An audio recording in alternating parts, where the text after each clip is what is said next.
And we're back, everybody, Alright. for another grand adventure, another grand episode in GreatDisplace, episode 5. Before we get started, let me see. I have an announcement to make. Let me see here. For anybody who's been following us, we just recently got our logo and banner of the Displacer Beast. That was due to the work of my buddy Corey. He has a Facebook page. I think it's Koala Tea. I'll have to double check that. He does say, despite looking empty and inactive, my page is just new and under construction. Everything from logos and vector art to social media banners and merch designs. He can do it. He loves working on anything revolving nerd culture. So after the break, I will double check his exact web address and get back to you on the stream on that. Just giving him a shout out. We all thank him for that. It turned out great. We all love it. And from there, I don't think I have anything else as far as announcement wise that way. So, who's going to be the guinea pig this week? Who wants to narrate? Tell us what happened. Not Joe. He attempted last week, so somebody else but Joe. I think Biz should do it. I think Biz should do it too. Okay. Let me see if I remember what we did last week. We had the control of the manor, and I believe that was last week we went through the manor and everybody got to kind of snoop around and look at some books, and we tried to recover the body of the soldier that was lost to us in the scuffle, and tried to clean up that loose end, and it was gone. And later learned that always forget his name. Hugo. I'm just gonna write that in big letters right here. That he had taken care of it, thanks to Tatum letting him know, I believe. So that was good. And then Tatum and Miss kind of made right in that regard, left that on good terms. And then we finally sought out to go try and bury Sydney. Got about halfway there and investigated a small child's cry, in which ended up being a witch. And Biz was just really susceptible to a charm that got her captured by the witch, and then was eventually broke free of it, and not without getting a good sock in on Mist. So that was a little satisfying after a quick party tiff. But that was. Oh, okay. She apologized. It was fine. Ended up defeating the witch, and actually saving Alyssa, who we saved in our first session, and so she seems to be a penchant for getting herself captured. Also, don't want to talk about the tea situation, but that did happen. Go back and watch that episode. You mean- if you'd What's like the to tea, know sis? more about that. You mean when Biz drank people tea? Yeah, Is that what you're talking people about? tea. It's great. I'm just People gonna tea. start it off there. So we survived that, and we're back on the road again.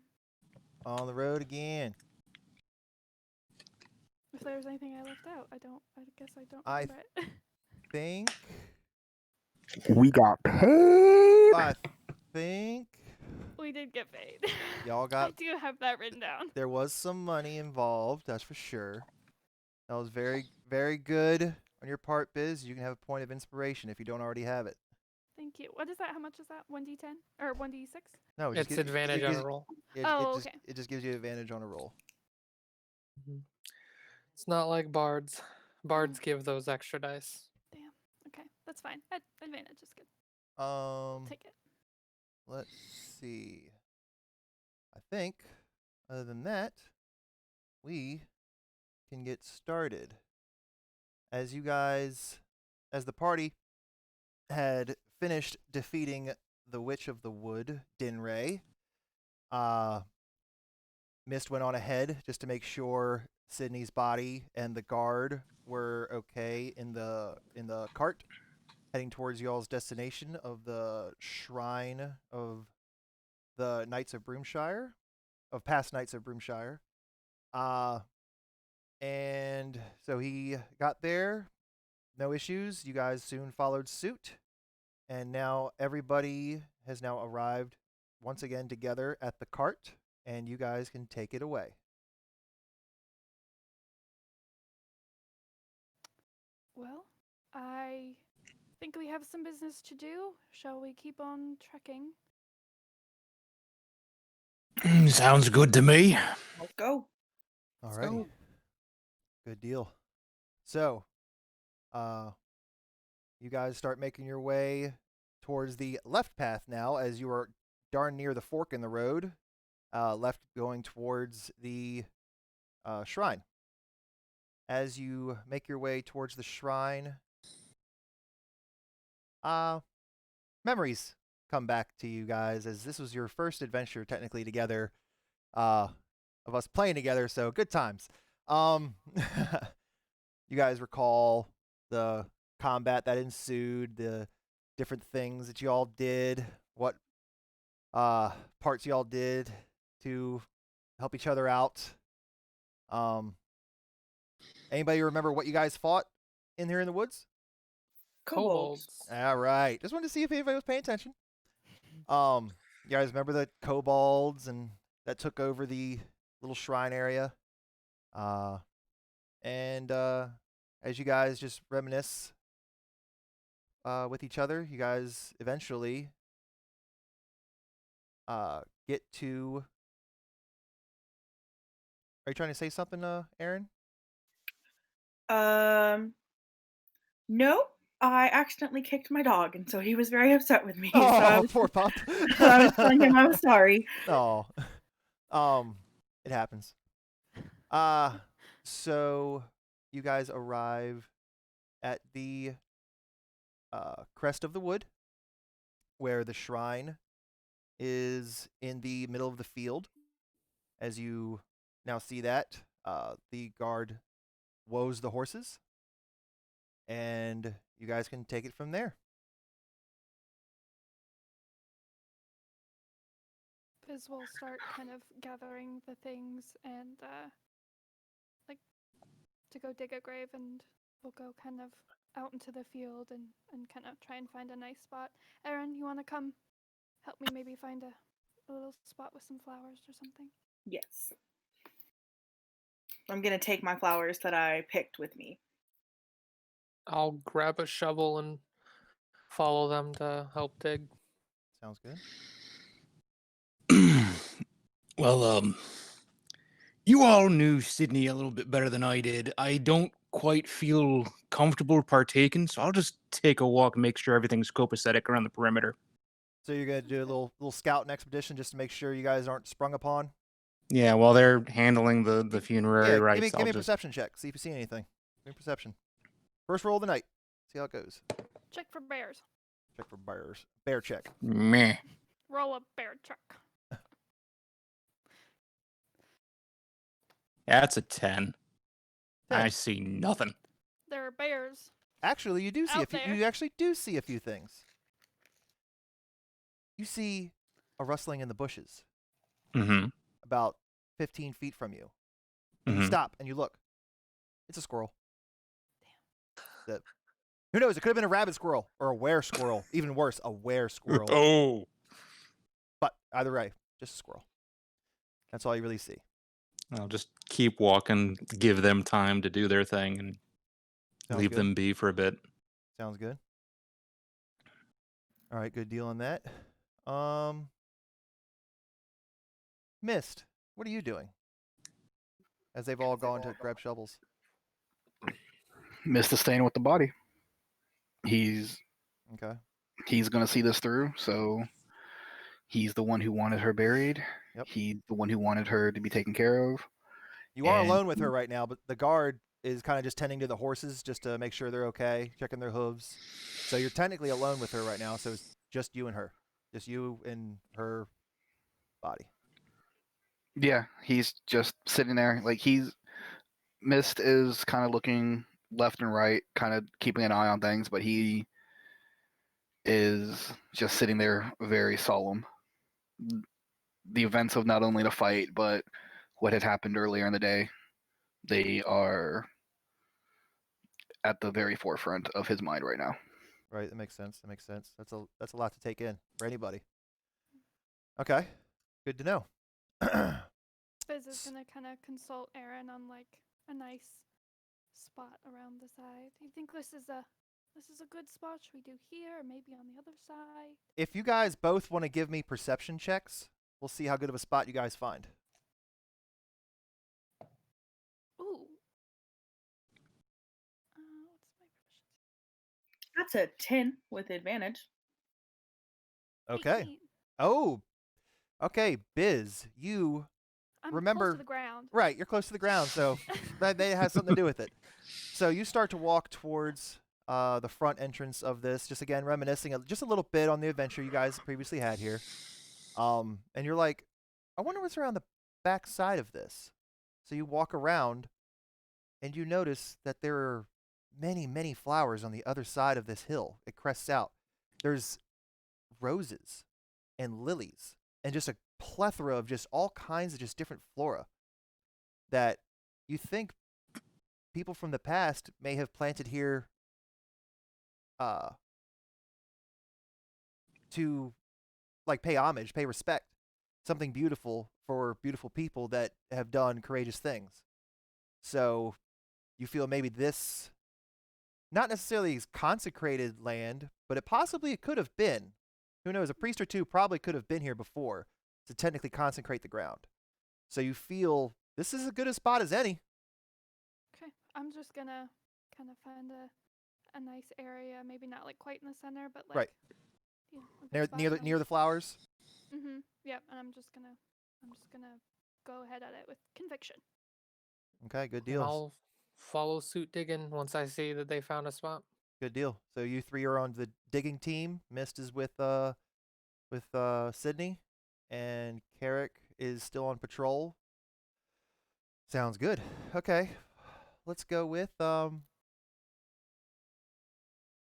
a half hour passes as you need to dig a hole kind of deep, but three of you kind of put it to work pretty quickly. Otherwise, it would have taken a couple hours for one person to do, but three of you with shovels kind of get the job done fairly quickly. So as you finish, Mercer kind of hops out of the hole. Aaron kind of hops out of the hole, and Mercer, being the gentleman he is, probably puts a hand down to Biz, being the short stack. You're up, pulls her out, helps pull her out.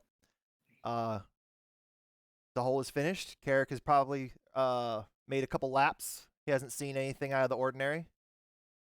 Mist is still nowhere to be seen, so you assume he's probably still with Sydney. So you guys can make your way back to him if you'd like. Okay. Yeah, I think we'll all go. Okay, so everybody goes back to Mist, and you guys Question: take it from there. Go ahead. Did they bring like a marker that we could have used for her grave? Like, is Yes. that already included in the supplies? Okay. Yes, Mist, or actually, you guys would have already known this probably when you left. I didn't think about mentioning it, but yeah, underneath of her, because you'd have to like put her in the ground first, and then she's laying on top of a like a stone tablet. Essentially, it's not necessarily a gravestone upright. It's more of just a tablet that would kind of lay on top of the ground over top of the body. Okay. But it was fairly nice. It's a fairly nice tablet. I mean, they had a mason kind of take care of it. So Miss, Okay. do think you're ready. Mist, very, very unlike how he normally is, actually seems a bit startled by Biz, and finally kind of snaps out of it and looks down to her. Yeah. Uh, yeah, if one of y'all want to go ahead and grab the lower half, I will grab her upper half and we can go ahead and remove her from the carton. You all just lead the way and I will follow to where you found a spot for her. Good deal. So who is helping Mist carry Sydney? Technically, I mean, all of you technically could. I mean, pallbearers kind of carry a lot of people. Biz under the feet, just a little bit. I'll definitely help, but I don't know if the Height of difference, it right? is gonna be quite like. You're a stout I little want- gnome. I think you can handle it. Yeah, I don't Very- want it to be like sliding off the bottom, so I'll be like in the middle if somebody wants to grab the feet. There you go. I'll grab the stone afterward. Okay, so Okay. Then Aaron- I'll be Aaron, on. I'll be there on you go. feet duty. okay, so you three take care of that. As you unload her from the cart very gently, the guard follows shortly behind, as he was a member of the community as well with her. And he does ask, if I may I assist in carrying her? I didn't know her too well, but she still was one of us. For sure. So Absolutely. he sets his equipment down and his helmet, and just takes the other side opposite of Aaron, and you four start carrying her body. Mercer sees the tablet wrapped in cloth and grabs that from the cart and follows shortly behind. Carrick sees you guys walking towards the hole, and I would assume, what do you do? I'm still giving them their space. This is their thing. Okay, I'm new to the group. I'm just gonna give them their space. And fair enough. Fair enough. So you guys get to where you decide to bury her. As you lower into the ground very gently, with a few ropes, I would assume, probably just lower down in there. The guard stands tall. I don't think I've actually introduced myself. Just wait, that's Tatum's voice. What am I doing? Sorry, got mixed up. Too many NPCs in your head. Yeah, too many NPCs in my head. Sorry. He says, I don't think I've actually properly introduced myself. My name is Jeff. No, I'm sorry. I had to say it. I had to say it. I'm sorry. Breaking up the tension. hello, Break my up the name is tension. Jeff. Yes, I had to break up the tension. Okay. In. My name is Gerald, and I appreciate everything you guys have done for her, or are doing for her. If you don't mind, may I help bury her as well? Like throw the dirt onto the body, and then Absolutely. traditionally afterwards we all say our last respects to her. Afterwards, that's how we do it here. If you guys don't mind. Is that alright, Mist? That's completely fine with me. I Sounds thank good you. then. I thank you. So you all start shoveling, either with shovels, hands, whatever, and start putting the dirt back into the pile, or into the hole. A few moments later, start packing the dirt down, and he stands at attention and says, I have something I'd like to say. More of a respectful hymn, if you don't mind. Good. And as he stands at attention, You see him visibly start to get choked up just a little bit, as he's definitely lost one of his own as a uh, member of Broomshire. She stepped away from me, and she moved through the fair, and fondly I watched her move here and move there, and she went her way homeward with one star awake, as the swans in the evening move over the lake. And he just bows his head down and just visibly weeps. Does anybody else have anything they'd like to say? Mist is going to wait for everyone else. So whoever wants to say anything, if they choose to, y'all can go ahead. I'll just go down the line then. We can start with Wait. Mercer. You want to go down the line? You got anything you'd like to say? Nothing that I'd like to say. I'll just do a slight bow towards her grave and just a silent cross prayer for her goodwill. Fair enough. Aaron? I'm gonna take the yellow flowers that I gathered on the way there, and I'm gonna arrange them into a symbol of the sun on top of her grave. Very nice. And I'm kneeling down, and as I kneel down, I'm gonna whisper, "Your daughter has been avenged. Her soul is at peace. I pray that you find her wherever you go." Beautiful. Biz? Biz is gonna kind of listening to everybody. She's had one of the roses that she kind of cleared from the top of the soil, or whatever other flowers she had, and just kind of place them there. And Sydney, I didn't know you very long, and I feel like maybe part of your passing was a result of maybe not our doing, but I don't know if we had anything to do with it, but we certainly are going to make it right, and your name's not going to be in vain, or your death isn't. And I hope you don't mind, but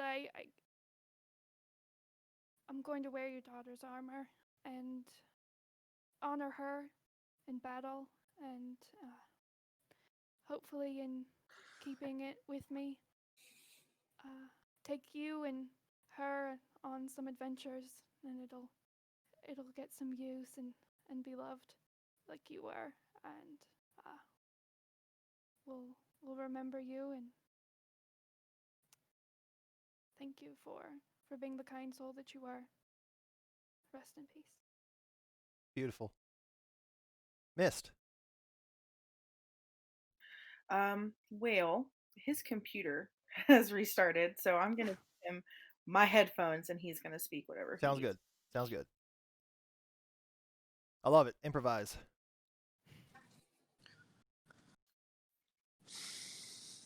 So, Mist takes out the short sword he got from Sydney, and he touches it upon the top of the marker. His head is bowed.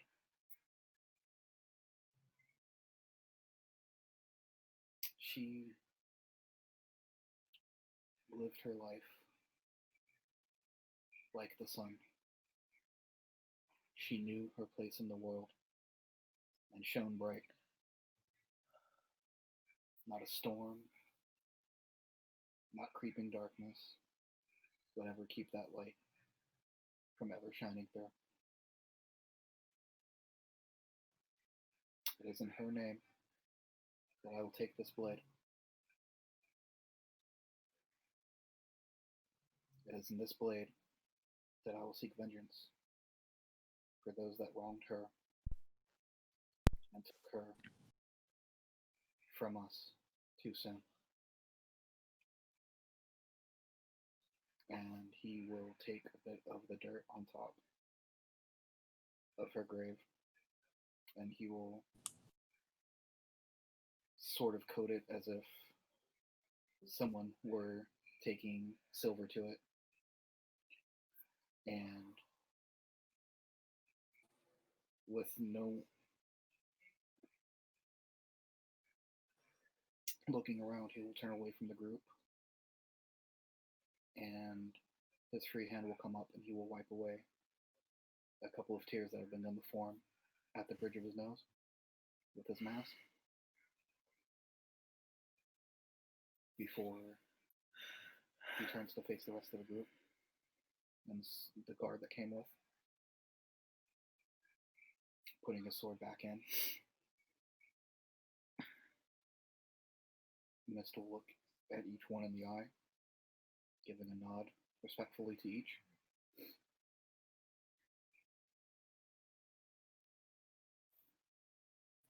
I thank all of you for coming here. For those of you that spoke, I'm sure Sydney is looking down upon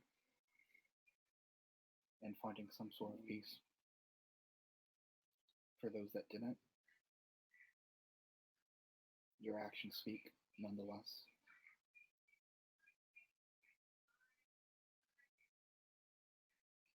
Thank you. And with that, Mist just walks back to the cart, ready to just get on with getting back to town and closing this chapter. As Mist steps away, Biz is gonna kind of reach out her arm to his arm and grasp his forearm and kind of warrior's grasp and just bow and kind of walk with him after that. Good deal. With So, them go ahead. leaving. Go ahead. Yeah.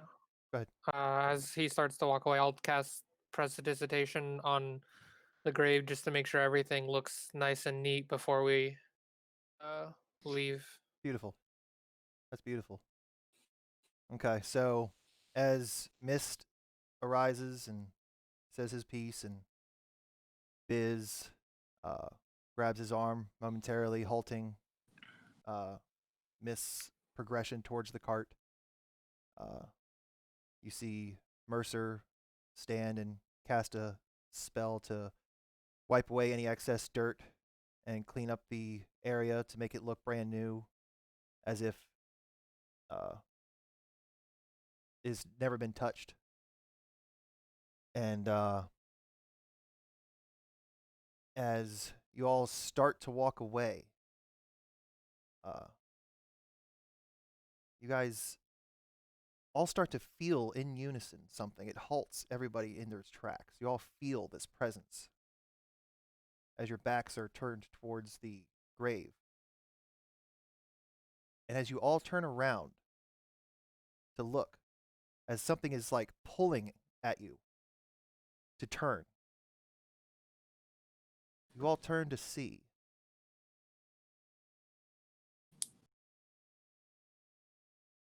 one moment.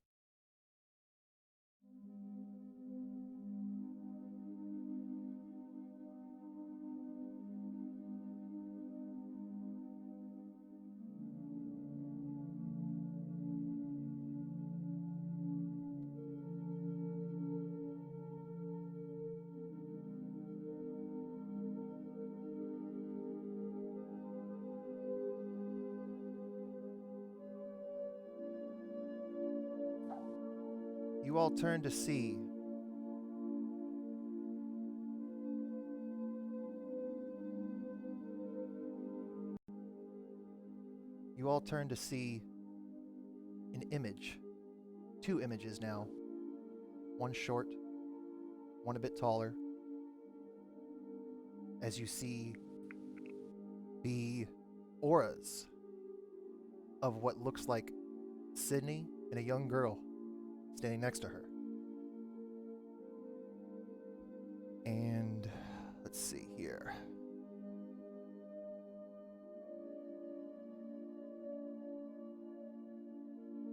You hear a voice.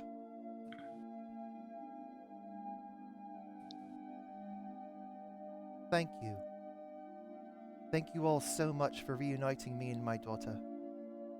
When you slew the evil witch Dinray, you broke her curse over these woods. Any person who she charmed and killed, their souls will be bound to her for eternity.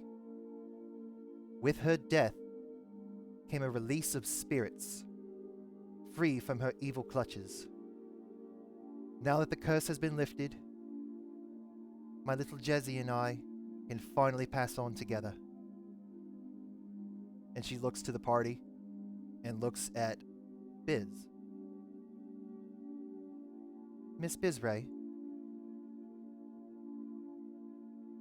Yes. I noticed that you found my daughter's armor. It fits you well, she says with a chuckle. Keep it. May it protect you on your journey. Thank you. She and the little girl, as her daughter Jezzy, walk hand in hand over to Mist. And the little girl politely asks you to kneel down. Just in a motion. Mist kneels. The little girl touches your left hand, and you feel this warmth. As if you feel everything's going to be okay. Sydney then says, "Ah, Mr. Mist. As for our little arrangement of 30% of your winnings, keep it. You have earned it, and so much more. I have a new deal in mind, if you wish to honor my memory. Open your heart 30% more to others, as kindness will always overpower deception and paranoia. Your kind words and elegance moved me that day. I know you have it in you." And Sydney asks for your right hand. Mist gives it.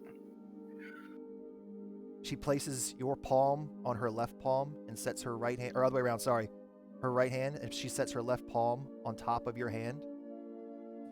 You feel a warmth like none you've ever felt before. It almost burns, but there's no pain. She retracts her hand slowly, and you see this blue aura, her aura, dissipate slowly from her, just a little bit. And you can see her hand's perfect outline on the top of yours. But in the center is a little heart. Let this be a reminder that whenever you feel this warmth upon your hand, it's a subtle hint to stop being such a blockhead, as she flicks you in the forehead. Just a little bit, just slightly. She smiles and says, "Thank you." As she slowly just fades away from existence, as Jezzy kisses the top of your hand.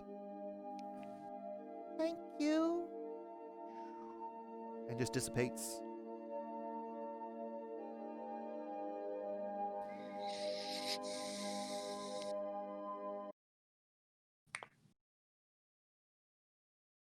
That was great. I need to go get some tissues. I'm sorry. I couldn't look at Aaron that whole time. I was gonna cry. I couldn't look at her. Oh my gosh. Ooh. Woo. The DM's getting choked up over here, and I'm the one that fucking wrote it. Oh. Whew. Doing my job. Getting emotion in there. I'm doing my job. I should have known, but man. Oh, yeah, you like the lights?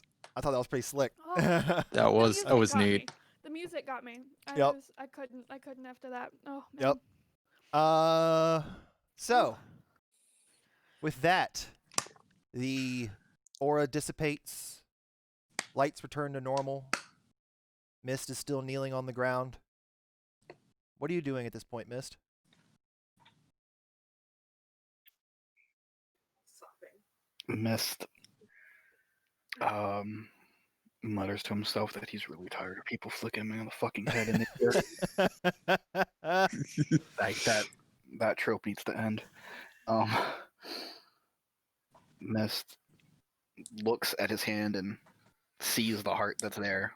It's as you're looking at it, it slowly fades away. The aura does, Mhm. but your fur being the black it is, that heart has tinted blue now with the outline of her hand as well, permanently. A little bit of a lighter. It's still dark, but it's a little bit of an Yeah. outline of blue fur now. Mist just kind of looks at it and is like, well, that's gonna let people know who the fuck I am. And he stands back up and makes his way back to the cart. What's everybody else doing? I guess I'm the last one that hasn't come to the cart, so I'll make my way back. Good Pause deal. at the gravestone. Kneel down a little bit.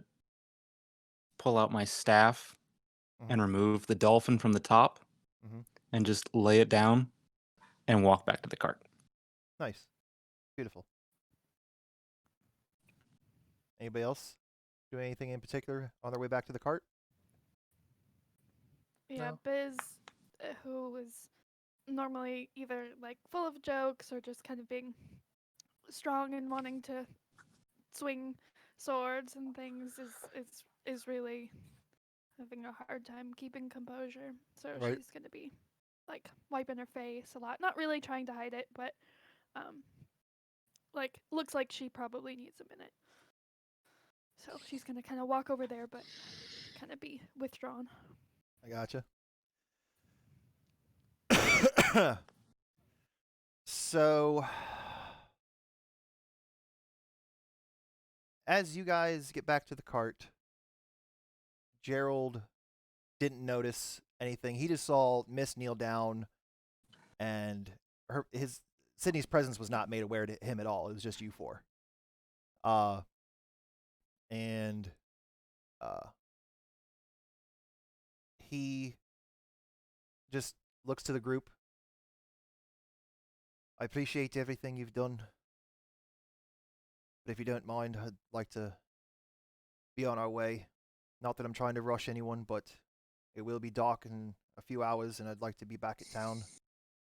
I thank you all. I'll tell everyone what you have done here. Sydney, I think Sydney would appreciate everything you've done for her and the town. And so he hops back up on the into the seat and gets the reins. Ready? Everybody hopping back into the cart now that there's actually more room. Everybody just kind of want to sit in the cart or walk next to it or what? Biz is definitely jumping in the cart. Good deal. Carrick, Mercer, you guys jumping in the cart? What are you doing? Sure.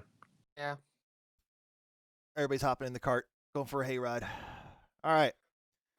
So he turns the cart around. He gives a little, and the horses kind of get off a little bit. They start to trot, and he just see him all. He just kind of just waves as he's saying goodbye to a friend. And you guys start making your way back to Broomshire. Uneventfully. There's nothing crazy happens on the way back. You guys get about an hour, unless you guys want to talk amongst yourselves. Is there something that you always want to say or anything you guys want to do? Because it's about an hour, unless it was a very solemn, quiet cart ride back for an hour, I would assume, probably, after all the emotions that just kind of happened. Fair? Yeah, isn't saying shit right now, Right. especially for that. Right. Fair. Mhm. So, you guys get back to Broomshire, leave the wood as you enter the city limits, or town limits, I should say, not really a city. As you enter the town limits, Gerald asks, So where would you like me to drop you all off then? Would you like to go back to the manor where I leave the cot, or I could drop you off at the inn, as it's now getting about a half hour to dark. About a half hour, sun's going to be completely down. So where would you like him to drop you guys off at? Think the I inn don't would be know better. about. Oh, sorry. Go ahead. I was just gonna say I think the inn should be best, unless Carrick, was- you have a better idea. I was going to say, I don't know about you lot, but when me and my old crew used to send someone off to sea, the next thing we did was have a drink. I think it's a good place to land as well. I mean, I like it. That's what I would do. Okay. Yeah. So he nods and says, I might be down a little bit later to join. If you're not there, I'll still have one for her. I thank you all very much. So he stops. Everybody hops out the cart. He bids you good day, or good evening, I should say. And you see him. Horses start trotting off towards the manor. As you 5 regain your composure a little bit. Some more than others. Make your way towards Tatum's place of business. Back to the Mug and Stallion. You enter the door. You walk through the door. And there is about 10 other patrons in there right now. Just at different tables. 3 of them are at the bar. Different residents, people you've seen in passing before. Nobody. Just double checking. Carrick actually recognizes John, the general store owner, who told you, if you remember correctly, told you about the when he said 9:30. He's the one. He was messenger. Yeah, you recognize him. Nobody else saw him, but you do. As far as patrons go, that's the only person that anybody in the party would actually recognize, besides Tatum, of course, and his lovely, lovely wife working the bar in the kitchen. Tatum gives you all a wave and asks you all to sit at the bar if you'd like, or you can sit at a table. Sit where you like. This is gonna go straight to the bar. Also Sounds like a going plan. to the bar. So everybody makes their way to the bar, and just so happens to be 5 open seats. So you guys sit at kind of your end of the bar that you guys have usually kind of been taking up now. And Tatum walks over to the group. So I'm gonna assume it's done then. Talking to nobody in particular, just kind of asking a general question. It's done. Yeah, Yep. it's done. Well, I appreciate it. It looks like all of you could use something very, very hard. Let me get the good whiskey out.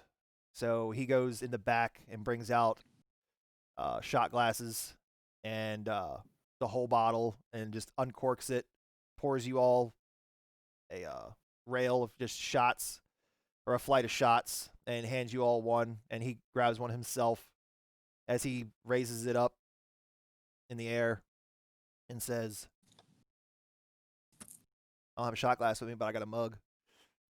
Says, Sydney, as he's saying this, he's looking into the air. Sydney, if you're watching, we miss you already.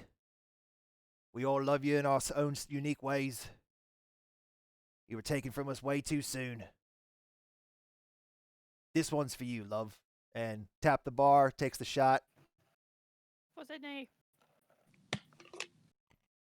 For Sydney. Aaron immediately retches. Oh, it Just like burns. whiskey.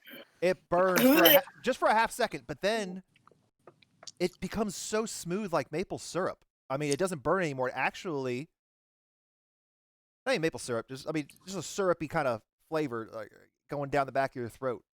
And it coats, and it kind of like covers up the harshness of it. And it's actually, it's a very good whiskey. And, well, at least if you're a whiskey drinker, that is. And he's just irritating him. Ah. Ooh, never get used to that one. And he starts pouring flagons of ale and he hands out ale to all of you. He goes, everybody's drinking tonight on the house.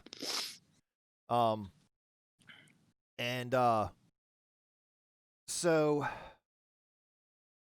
he just starts small talk, essentially just asking, so how was it? I mean, where exactly did you bury her? Just so when I get a chance, I can go say my own piece to her. Funny enough, the back end of that, the abandoned temple for the forgotten soldiers, or back up the road away, there's a field of flowers, so you'll find her in there.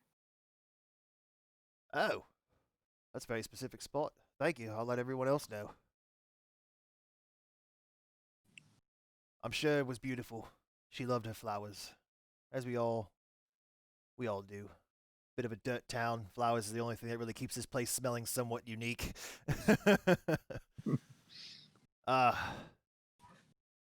Well then, if y'all need anything, I will be right here. I got other patrons to attend to. Just wanted to say thanks once again to all of you. And he looks each of you in the eye, one at a time, and just says, thank you. And goes down the line, thank you. Thank you.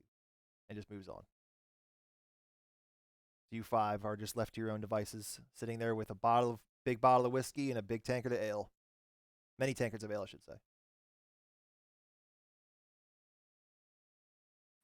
What Mist do you guys just do? kind of looks at everyone and sees who's drinking what. Mist grabs the bottle of whiskey and just pulls straight from the bottle. Oh. Okay. You guys witness as Mist just kind of looks around and gives like a fuck it kind of shake of his head and grabs the bottle and just starts going for broke. And are you trying to chug the whole thing or just a good couple swigs? In the mood he's in right now, Yep. after the discussion that happened earlier in the day, Yeah. his own general views on what's going on in his head, Mhm.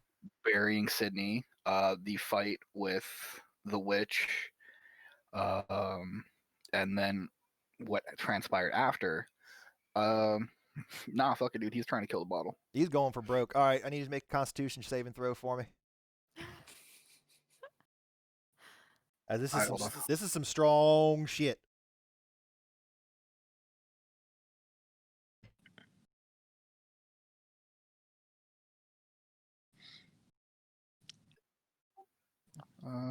Constitution save Mhm. plus 6.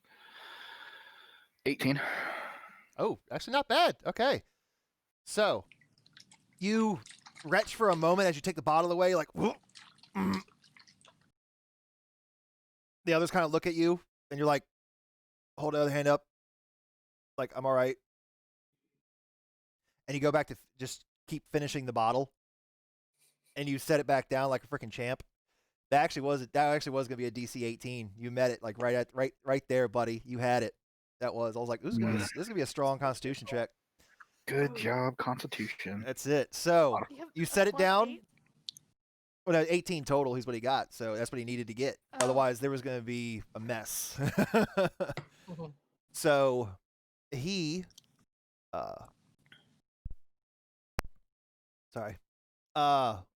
he finishes the bottle, sets it down. You're starting to feel a little dizzy in the head though, but no puking. But you're starting to feel it, and you fear if you were to stand at this point, you wouldn't. So your actions are your own. What do you guys do now? Biz, seeing him do a show of drinking is going to, and seeing his difficulty with it, like, take a few good sips, or, few good pulls of her own drink, and just kind of be like, kind of in solidarity with that Right. Okay. display. As you're just drinking ale, I'm not gonna make a Constitution saving throw. Yeah, she saw. Yeah. Yeah. He was a little close there, so she's just gonna be like, yeah, Yep. that's good I'll stuff. stick with the ale instead of the whiskey. It's probably a good call. So you guys, do you have any business you would like to discuss here? Otherwise, we can move on. You guys, if you guys want to end up going back to your rooms, is an option. Unless if there's no more business, we can end the evening and move on to the next day. Is there anything that we need to discuss? Group? Well, I don't know if this should wait till tomorrow, but I know we have 2 paths to Gokra. Do we know that? You guys would have saw whoever has entered the church would have recognized or seen the giant map on your immediate left as you walked in. Okay, so yeah. Didn't we talk to Hugo though about needing to? He just said come to him in the morning. Trinellis to Yeah. try- Yeah, he said Okay. you guys come in the morning and he'll talk like plan of action, essentially, like what path we want to go. Okay. So it's Well, up. it sounds like that might need to wait until the morning, but something to be thinking over possibly tonight. Good deal. Well, if we're all ready to turn in for the night, It's been a long one. Erin's So- gonna get up and she's gonna walk out of the tavern because she's got some stuff she wants to do. Okay. Erin gets up, excuses herself, and says to you, do you say anything or you just kind of walk out? I'll see y'all tomorrow. Leave. Okay. And Erin just leaves out the front door and politely shutting the door. You four left to your own devices. What do you four want to do? Mist watches her go and just kind of blinks a couple times, like, where the fuck is she going? I'm the one that keeps secrets around here. The fuck does she think she is? And head hits the fucking bar. Yep. He And is out. yep. I was about to say you're probably on that cusp. So you are probably snoring before your head hits the table or hits the bar. And so now you are sitting there, one hand around an empty bottle, face down, out, cold. What are you three doing? Well, seeing that, I'm gonna get up and try to help him to his room.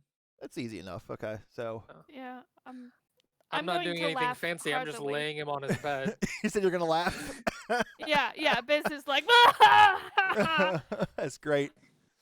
and then, Okay, so yeah, you she'll, guys she'll like maybe grab the feet as working your way up the stairs. Mercer, yeah. Yeah, good deal. That's awesome. Lightweight, blah, blah. Lightweight. But then you recall he drank the good whiskey. Yeah. No, I'm just making Right. jabs while he can't. Oh, of defend course, himself. of course. You got to. You gotta message your buddy. Yeah. So, Mercer and Biz start carrying him to his room. Carrick, what are you doing? I don't think Carrick leaves the bar. I think you come to find him in the morning, bent over the bar like a flight of 6 or 7 Oh. flagons turned over. Probably. I could see that. I mean, pirate. Yeah. I could see that. Okay, you just drink yourself into a stupor over the evening. This actually sounds pretty on character. I could see that. The only thing you notice that's new is there's a little sandpeeper on the top of his head. Is a what? Little sandpeeper, a little bird. Oh, okay. Okay. Good deal. So, as you two help Mist into his room, Biz would probably politely just take off his boots for him at least, and just leave him there to sleep it off for the evening. Well, before we leave, I'm gonna turn to Mercer and be like, should we dig through his stuff? Ooh. And know that he won't like that. And as But he- much as what he did upset me and everything, I still consider everyone a friend. Oh, but he would do it for us, wouldn't he? Just no. There's a phrase called honor among thieves. This is true. That is true. I'm not gonna take anything. What else has he got that we don't know about? Do you go through his stuff, Biz? No, I'm just messing with. You're with oh, Mercer, you're just but I'm just waiting pulling for his leg, response. pulling Yeah, his I'm leg. like, I got you. What do you come think on. Mercer would do? Mercer wouldn't do it. Mercer wouldn't do it. Okay. Mercer has never stolen or done that in his life. Closest he's gotten to it is turning them invisible to go steal. Right. It's Good the enough. closest he's ever got. Right. Okay, so you guys decide probably not the best course of action. It's just a funny joke, though, thinking about it, but you probably wouldn't do that to your own compatriot, your comrade. You're no fun, Mercer, but I'll go get him a bucket just in case he retches in the middle of the night. There you I go. have to clean that up. There you go. So yeah, I go find him with like. Easy enough. You go find an old mop bucket, and that was kind of left in the hall, and pour it out one of the windows and just leave him a bucket. Mhm. Good deal. Seeing her do that, I'll go downstairs, ask for a glass of or a cup of water, and just set that next to him, or set that next to on a table in his room. There you go. He'll probably need it in the morning. Oh yeah, no doubt about that. Okay, so she gets you a bucket, he gets you a cup of water, and you guys make your way back to your own bedrooms while Carrick is going to drink himself into a stupor. Aaron, while that is going on, you have now left the tavern. Is there anything that you wish to share with the class? Or technically, they don't know. You're just sharing this with me. What's going on?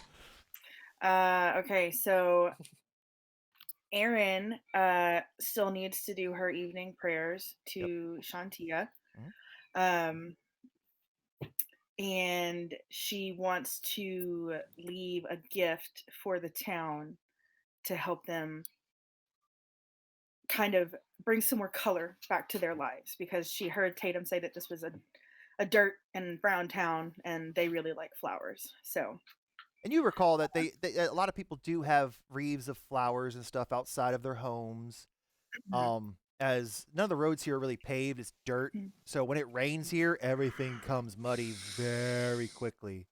The town square has a bit of stone, but that's about it. Everything else is pretty much just dirt road. So yeah, you can only imagine how dirty this place gets when it rains.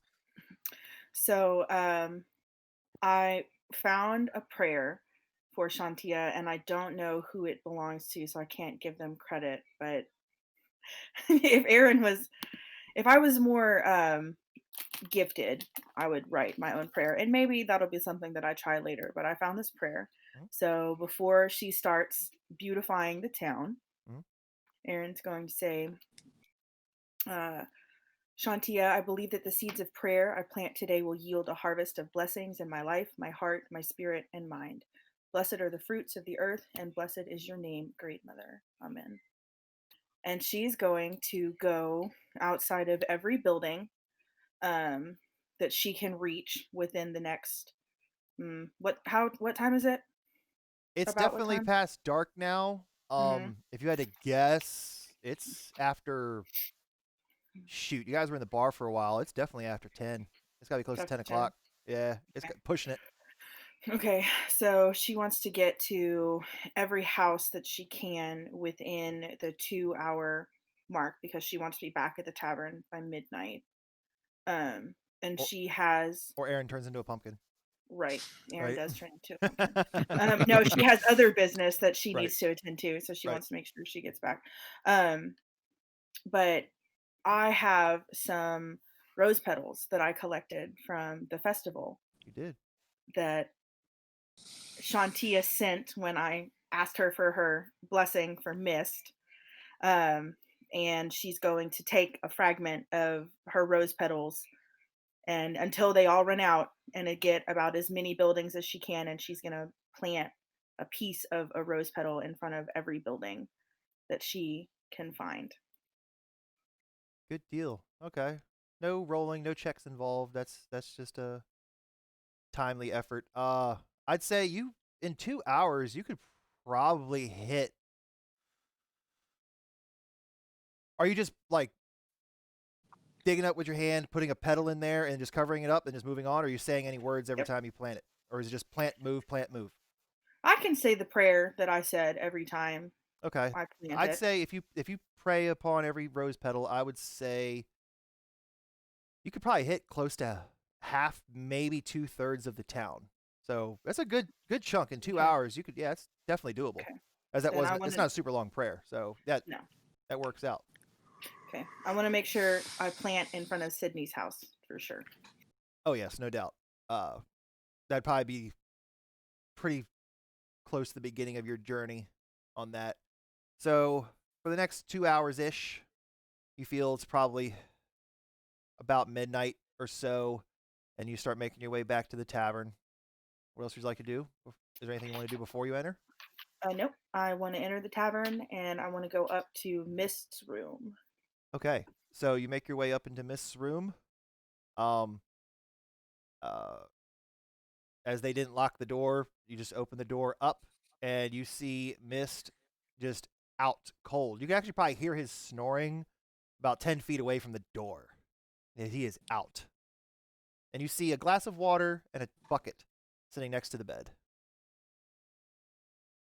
Okay. I'm going to lock his door and I'm going to settle my back against the door. Mhm. And that is where I'm going to meditate for 4 hours to regain my spell slots and my health since I don't actually have to sleep. Right. So Good deal. I'm going to keep vigil over Mist.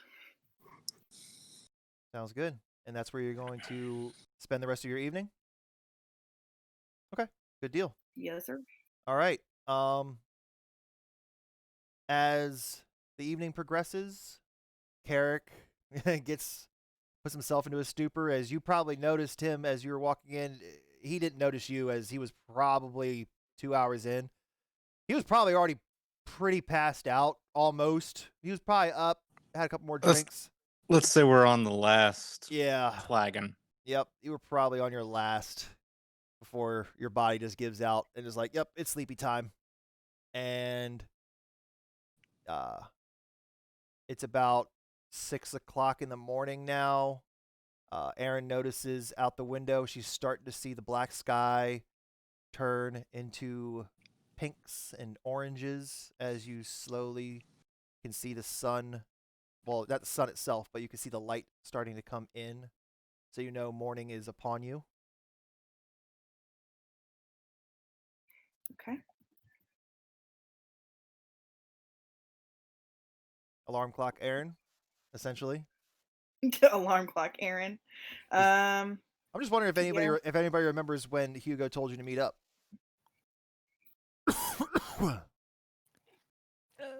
I don't think I wrote it 9? down. The only thing I wrote down was that Jenkins was driving the cart, not Gerald. Oh, that was Jenkins, wasn't it? Okay, close enough. Yeah, it's fine. I got too many guards But to keep that's all I track of. wrote down, since Yep, that was really, really That's my fault. important. I knew it started with a J. I Well, think but- it was 8. Or was it first light? Mm. When I wake up, can I make an intelligence check to see if I remember? As you all did partake in alcohol, granted, you didn't get trashed. I only had one, and then I. You had the shot and the ale. Yeah. Yeah. Okay. Yeah, you know what? Yeah. I'll let you make an intelligence check. 15? As you slowly arise, as your internal clock, as you were thinking about it all night, first light, first light, first light, first light, you start to see the sun. You see the lights. Oh, fuck, we got to go. That's what comes through your mind. Okay, so I get up, get my stuff. I like found when I get out, I see Aaron. Obviously, I'd be like, Well, You Aaron, gotta you go. don't don't see Aaron. Aaron's in Mist's room. You don't see Aaron. she said she was parched outside his door. Inside. I'm inside Oh. his door. I'm Inside. the I thought first you line were of defense. outside. Sorry. Inside. Well, and I go down the hallway, pounding on everyone's door, saying, "Get up, we gotta go. Hugo's expecting us." And then, after pounding and saying that to each door, I go downstairs. I'll probably see Carrick. Oh, you see, there's no probably about it. You see Carrick Yeah. passed out with a tiny bird on top of his head, just kind Leave me alone, you fucking bird. of. I go over. I tell him we gotta go. Okay, Aaron. Groggily, he And then, just gets up and follows. Aaron, you heard the knocking, of course. Oh, and- I wasn't leaving yet. I was just going down to wait for everyone. right. Aaron, you definitely heard the knocking on the door. I'm gonna go wake Mist up. Okay. Let's see.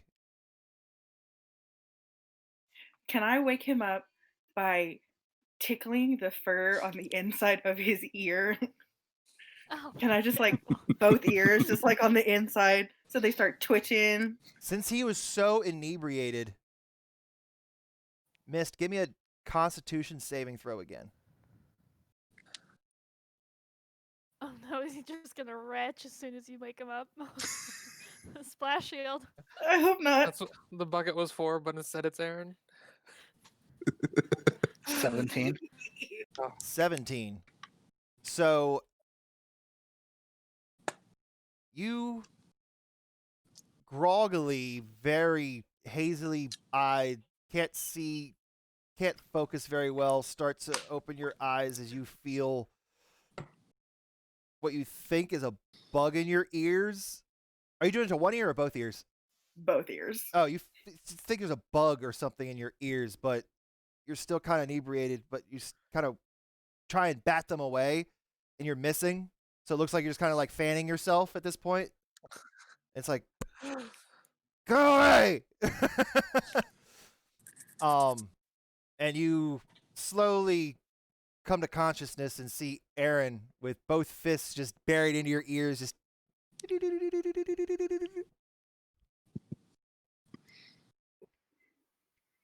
Leave me the fuck alone right now. I have to no go. problem throwing you out this window and getting more sleep. Then your pact would be broken. It's first light. We have to go meet Hugo. First light is a nebulous term. Okay, we don't have time for you to be grumpy and growl at me until you're ready to get up. So you gotta get up now, or else I'm gonna wake you up in a less nice manner.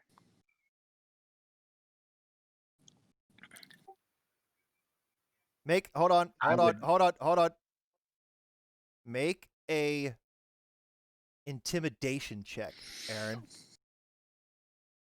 Because I know you're not being exactly polite about this. This isn't persuasive. This is more intimidating, as you're putting your foot down right now. Intimidation. Intimidation. Yeah. That's a 16. Ooh, oh, not bad. I would say I'm not even gonna make him save for it, just because you're drunk right now.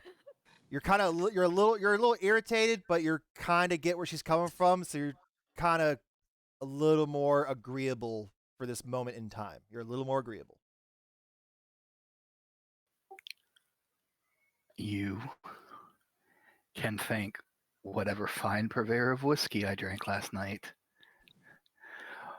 for me even allowing you to mess with my ears like you did. So Oh. let's go, and let's go meet Hugo. Okay. Doesn't like that tone. Not gonna take this crap from jeez. him. Oh, jeez. Aaron's gonna grab the water that's on his bedside table. Mhm. She's gonna pour it on top of him. Oh, Jesus Christ. TPK. Oh. So now Aaron just pours the water on top of you, and it kind of shocks you into soberism, just a little bit. Soberism, is that a real word? It sobers you up. It sobers you up a little bit. Surprise. As now your fur is all wet on your face, and you look to her, and that moment of solidarity of you're a little more agreeable. Yeah, that just went out the window. Is he smaller now? Not that I can see him, but you know, like whenever like fluffy cats and dogs get wet, they're just kind of like smaller. His face has shrunken in just a teeny bit, just a teeny bit. As that was at least a Alright, so pint. I mean, that's come a downstairs. pint so I of can make water fun that of was you. just poured on your face. So, yeah. I sat outside your door all night and made sure that no drunk idiot came in here and messed with your drunk ass. Don't talk to me like you have the right to say that crap to me, because you and I both know that we mean each other. We mean more to each other than that. I'm going to be downstairs whenever you're ready, Mr. Grumpy Pants. And I'm going to walk out, get my stuff from my room. And I'm grumpy because I sat on a hardwood floor all night to make sure that Mist was okay. And Mist was rude to me.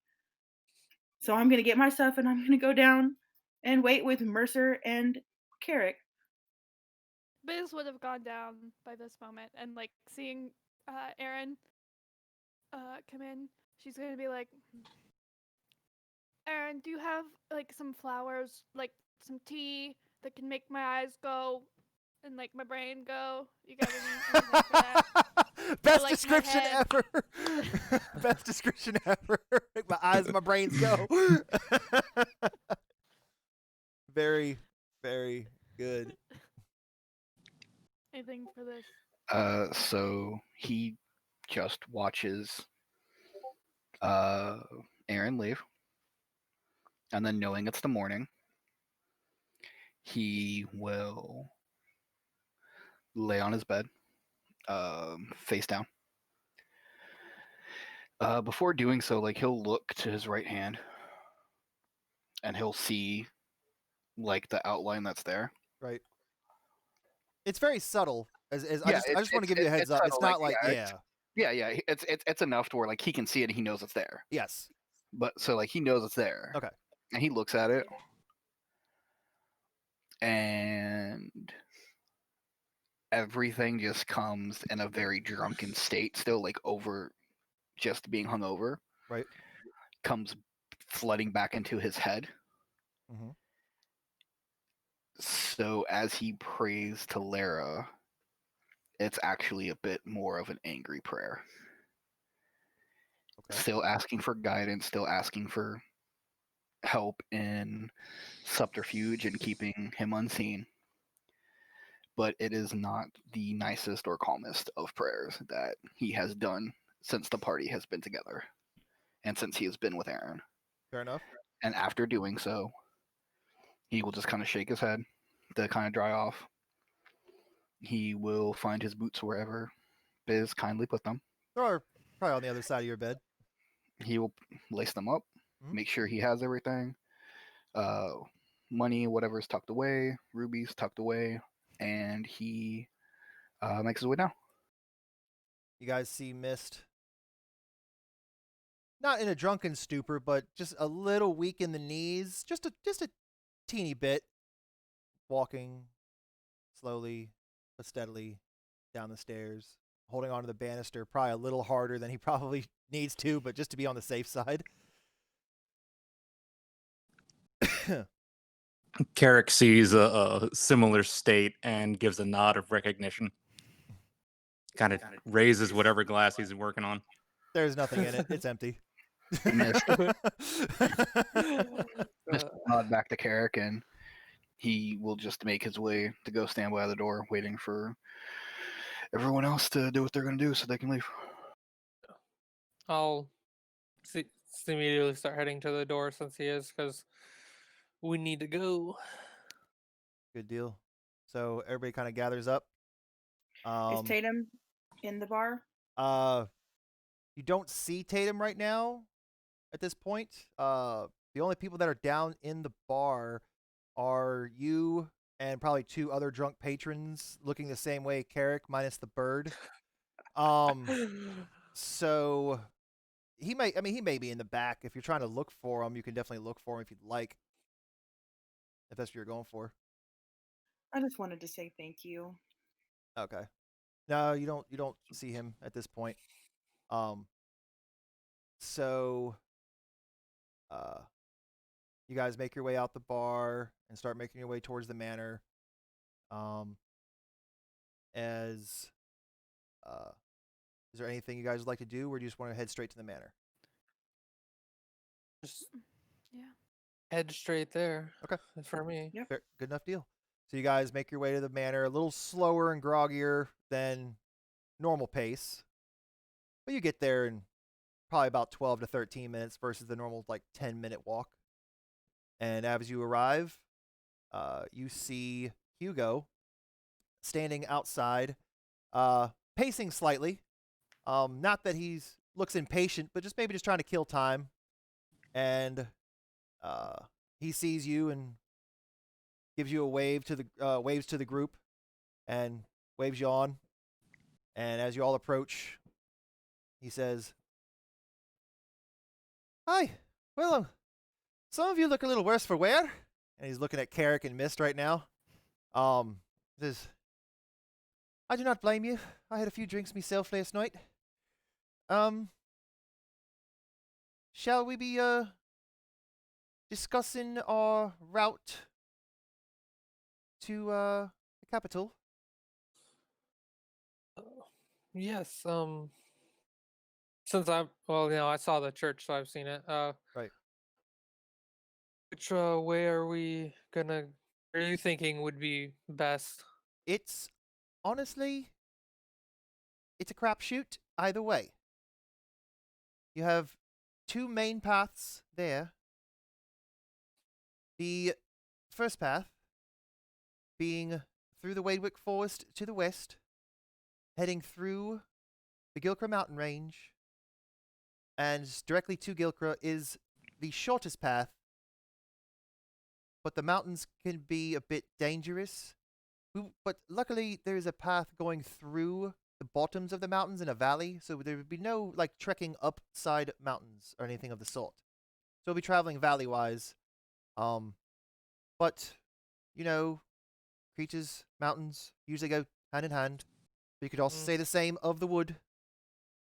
The longer path, heading north, past the Clazul Spire, and then heading back down south as it goes around the peaks of the mountain range, would probably end up taking us at least another day to get there. Maybe a half-day journey. It's not a big difference, I guess you could say, but I'd say it's at least a half-day, if not a day longer journey. But it would probably be safer as far as any trouble on the roads. I am okay with either one. I will let you decide. But I do wish to get him into custody as soon as possible. I think you guys can handle yourselves. So my vote would be the shortest route possible. And speaking of the forest, it might be a little bit safer. The rumor of the witch in the forest, it's not a rumor, but she was taken care of. As you say this, his eyes grow big, and she was real. Yeah. Yep, unfortunately, we got a little sidetracked when we were taking care of Sydney and thought we heard some children crying. So we went to check it out and had a little run-in. But everything worked out. She's been handled then. Yes. She will no longer harm anyone?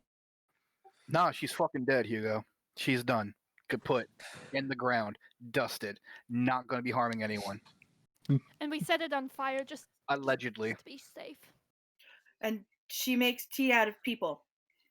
Thank you for that reminder, Aaron. Oh, You're welcome. And Alyssa What a might need horrific thing. a little compensation. Alyssa kind of lost 3 fingers. Yeah, Alyssa was part of the tea that Biz drank. Oh, that is horrendous. I will send someone to look after her to see if she needs anything. Maybe there's something we can do about that.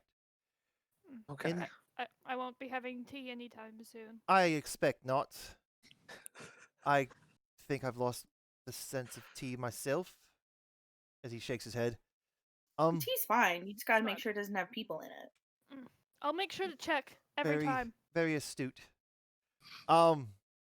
So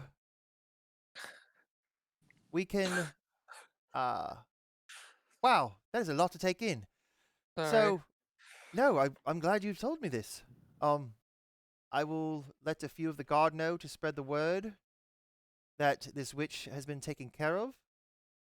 I would love to have a party in your honor, but as we need to go, Mhm. maybe I can repay your kindness in another way. I'll have to think upon it. Okay. So, Hugo, I've got a question. yes, How are we going to get Tornellis to Gilcra? Are we taking horses? we will be taking a covered wagon. He will be tied, bound, and gagged, as we do not have to hear his fucking mouth. The only time he'll be unbound is to eat or drink. That is it. Otherwise, he will be shut the hell up. What if he has to pee? He can soil himself for all I fucking care. Is there going to be a guard with him? Of course. There will be well, no, actually, it will just be us. As town guard need to kind of stay with the town guard, so unfortunately if he needs anything, I will probably have to take care of him the next 2 days. Luckily it's just 2, maybe 3 days. So I guess I'm still sort of his servant, unfortunately, as his neck cracks in frustration. So, Hugo, do you think the covered wagon and the horses could traverse the mountain? Are there any bridges, anything that we? No, we'll be I traveling know through a valley. There will be no Hmm. mountains themselves. We'll be in the mountain range, but luckily it just kind of goes near the base of the mountains themselves. Okay, all right. So we shouldn't have any trouble with No. rock There's slides or there's a no. rickety bridges. Well, rock slide is something completely different. But who knows? These things do happen. But if everything goes according to plan, we should be there probably the morning of the third day, taking the shortest path. Oh, I'll look at everyone. Is everyone fine with doing the short path then? We're not going to go to Bittershire, are we? I would rather not stop at Bittershire, as we need to drop off Lord Tornellis first. After that, Okay. we may need to take care of a couple things.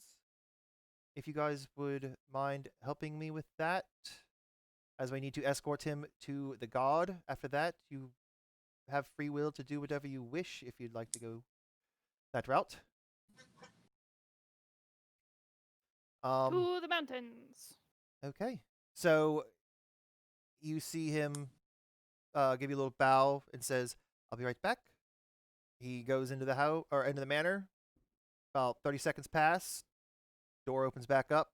He walks out, followed closely behind by Lord Tornellis and 2 guards, escorting him to the cart that is parked where Sydney's cart was.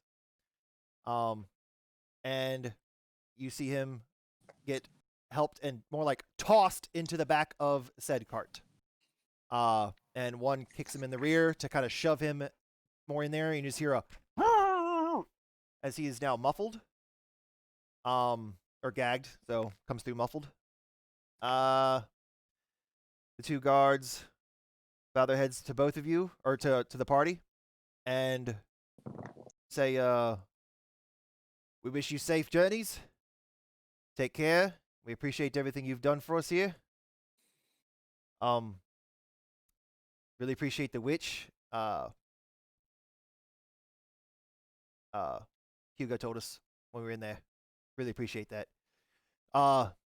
Yeah, we're definitely gonna spread the word that hopefully our children and others will no longer have to fear the wood as much as they did. So we thank you all. And they both give you a little nod, or they both give you nods in solidarity, and they head back to their posts. And Hugo says, "Well, shall we be on our way?" One question. Yes. I didn't get to just now thinking about it, but it's a little early. Did you happen to grab breakfast? We didn't at the. Do we need to do that? Do we have that packed? Are we all I set on actually have provisions? everything packed for us already. I packed everything last evening. We have a few tents. We have a week's worth of rations for all, just in case. And water. A week's worth of water for us and the horses. So I think we'll be fine as far as provisions. Great. Is there anything else? Nope. That's it. If nobody else has anything to add, then I think we should be on our way. Everyone can either ride in the cart, there's plenty of room, or you can walk. It is up to you, but if everybody's in the cart, it'll go much faster. This is definitely in the cart. So you all load up in the cart one by one. Yeah. I'll sit up front with the person who's driving it, to help keep a lookout. Okay. So your Hugo's driving it, of course. Oh. It's literally you five, Lord Tornellus, or just Tornellus at this point. Tornellus and Hugo. That's it on this cart. Okay. So everybody's you four are in the back with Tornellus, And and it's covered, right? it's a covered wagon. Yep, it's a covered wagon. Okay. So if it were to like rain, you'd have shelter from the elements. Mist is sitting directly opposite of the ex-lord.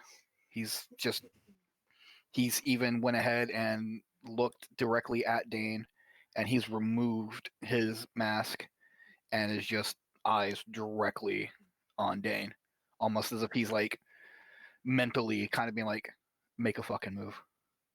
I will make.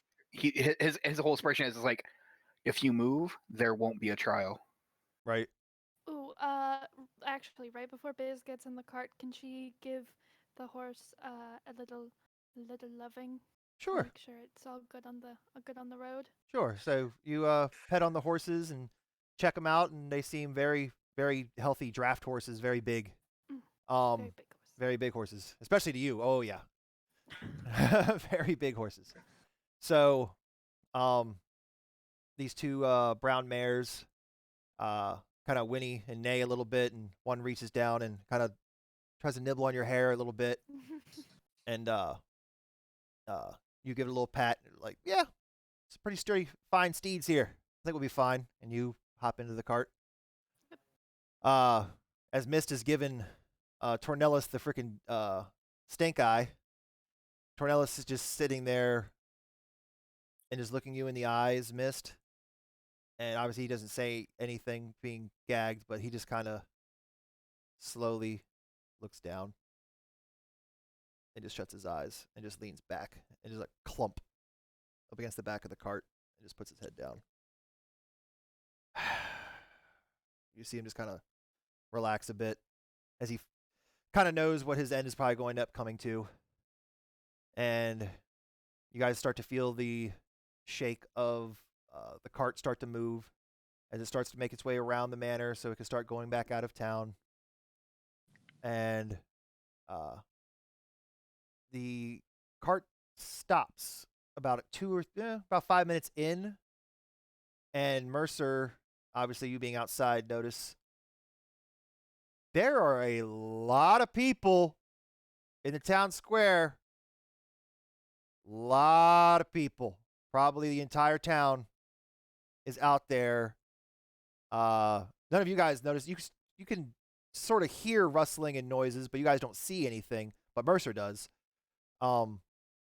Mercer, you see the townsfolk kind of gathered around, stopping your progress as Tatum makes his way out of the mass of people and stands up onto the center square, the fountain ledge, and everyone, pipe down a bit. Oi, you lot in the back. And you four audibly hear this. Yeah. We all just DNA wanted to does. we all just wanted to say thanks. We all wanted to thank you from the bottoms of our hearts. We thank you for everything you've done for us. But something has come to me mind. What should we call you lot?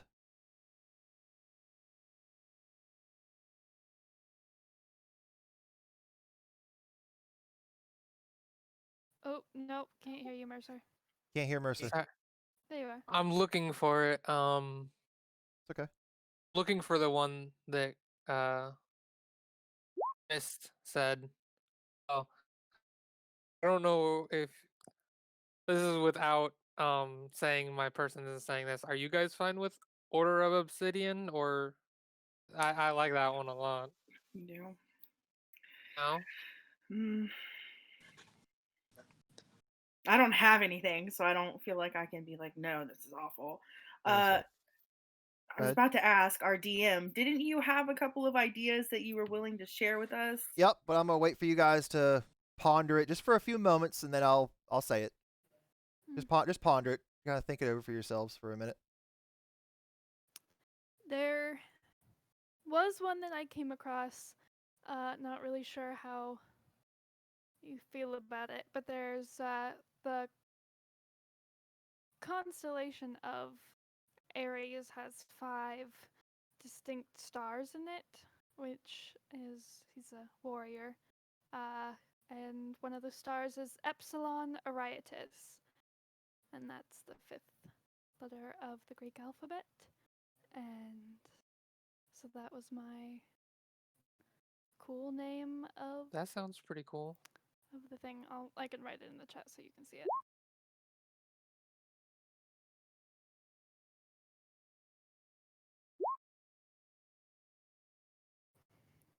Yeah. My thought was that it would be nice to have something we could also like say to each other, kind of like when Critical Role, when they say Vox Machina and they like go off into battle, or like it's like something they say, it's also something that they're called. So I feel like you could also say like Epsilon Arietis to each other, and then kind of be inspired or whatever. You want your name to be a battle cry. Yeah, kind of something like that. Okay. Well, as you guys are deciding that, Tatum speaks up. A few of us were actually kind of wondering about this ourselves. We kind of came up with a name, technically 2. Some of us have been calling you the Devil Slayers, Oh, as you have technically killed imps and a hellhound, apparently, who are definitely of the devil variety. And then one of us who actually speaks a tongue that none of us actually know. Does anybody here speak Draconic? I do. Vokul Kriid. oh, In Draconic means slayers of evil. ooh. I like It's that. Vokul Kriid. Vokul Kriid. Yeah, I'm super into that one. So does the person who speaks Draconic, was he the one that said it, or? No, Tatum knows what it is. Now, you just see an older gentleman kind of raise his hand. I'm an educated man. I like to learn things. Yeah, it was old Jeffrey in the back. But, so some of us have been calling you that. The Devil Slayers or the Vokul Kriid. Vokul Kriid, I should say. You type that out for me. The thing. Yeah, I'll put it in chat so you guys can see exactly how it's spelt. I like that one a lot. I'm down with that. Sure. And it's in my language. Sweet. Yeah. So is that what That's you... It's definitely one we can yell. Yeah. So we call you Vokul Kriid? VK for short. Good job, Jeffrey. VK for short. That's it. VK for short. I'll just yell out, good job, Jeffrey. Thank you. Says, and then you just start to hear. Oh, 1 second. Just like an enormous like eruption of just people just coming through. Vokul, Vokul, Kriid, Kriid, Vokul, Kriid, Vokul, Kriid, Vokul, Kriid. As you guys are slowly just moving, like they kind of like spread, like part the sea of people. As you guys As just they're start to doing hear. it, I'm saying it back with more of a iconic accent with Right, them. right, You're like, And this is some how of the- you really say it. right. So, as you guys make your way out of the town,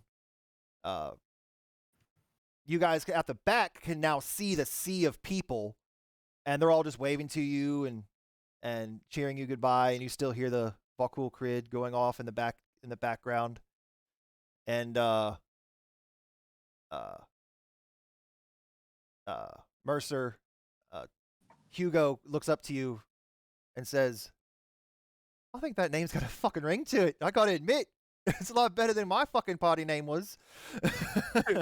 Now I have to ask, what was your party name? Oh, I'm not telling you that. You'll fucking laugh. You can give me a persuasion check. See if he tells you. Persuasion. Give me a persuasion It's check. not worse than the shits. That's an 18 plus 7, 25. Jesus Christ, Damn. you charismatic bastard. Do you really want to know? Definitely. The few of us that were in a party together, as he seems all bashful now. We were just called the righteous ones. We thought it was Wasn't so cool. bad. We thought it was cool. And you guys start making your way out of town. And that's where we're going to take our break. So we'll be back momentarily, guys. And we will see you in about 10-ish minutes or so. So stay tuned.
we are back from our little break.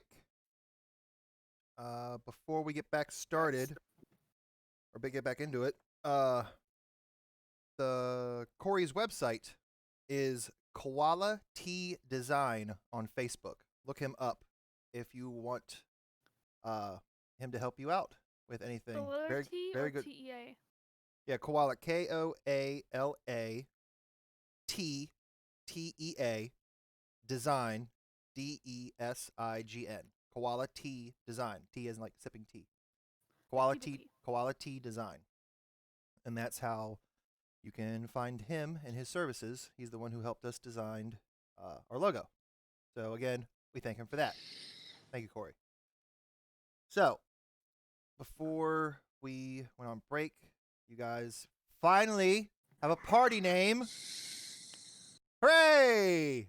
Finally, we So- did it. It took us how many sessions? Oh my God. 7? Something like that. Finally have a party name. Names are hard, okay? They are. I gotta admit, they're hard. Making an RPG, I mean, it takes me an hour in the character creation just to create a freaking name sometimes. Mm. Ugh. When I don't care, I literally have one name that I use, and I'll just add a 1 or Hey. change it to a 2 or a 3 as I keep progressing on my characters So when I'm we super go lazy. to the scene would be you guys have literally just left Broomshire now, and you can still in the faint distance hear the chants as they really loved you guys. You guys did a lot for the town, more than you could possibly even imagine. As you guys are now heading north and have decided to take the shorter path. A few hours have now gone by. Nothing out of the ordinary is happening. You hear birds chirping and the cart rustling a bit. Maybe a little conversation between Mercer. I did and- want to actually talk to Hugo. Go ahead. So, Hugo, Yes, sir. in case you ever wanted to swap, I can drive the cart too if you ever need a break. I just need to make sure that I'm on the right path. But it's been fairly easy to stay on. It's really the only main road, so as long as you just keep going in this direction, there should Okay. after the first fork, it's dead on to at least for this day. We don't have to worry about any forks in the road until we cross the mountains. Once we get Okay, past the cool. mountains, there's a few forks to take. But other than that, nothing major. Just stay on the main path. There might be a couple offshoots here and there, but just stay on the main wide road, and it'll lead you pretty much directly to Gilcra. Okay, well, if you ever need a break, let me know. I'll gladly help out. Give me about another hour or so, and I'll probably want to take a little bit of a rest. I appreciate it. Okay, and while we were back at the manor, I found a book of ritual spells, and noticed one of them requires some pieces that I would need. Do you know where I could find a pearl after we get free, obviously, at the capital? There's a store that I could find a pearl for Okay. probably the spell that you were using to identify this stuff. I'm pretty sure it's the same one. If you are looking for material components to cast spells, you may want to go visit a little tower. I say a little tower because it literally looks like a tower, but not to that scale. It's just smaller. Go visit the Sibyl's Speaker.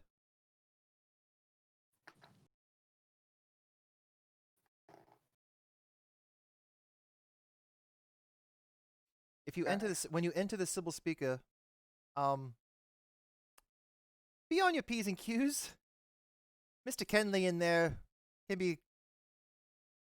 He's not a mean person. It's just he doesn't seem to be a very joyful person, per se. His assistant, on the other hand, is quite the character. I think you actually might like him.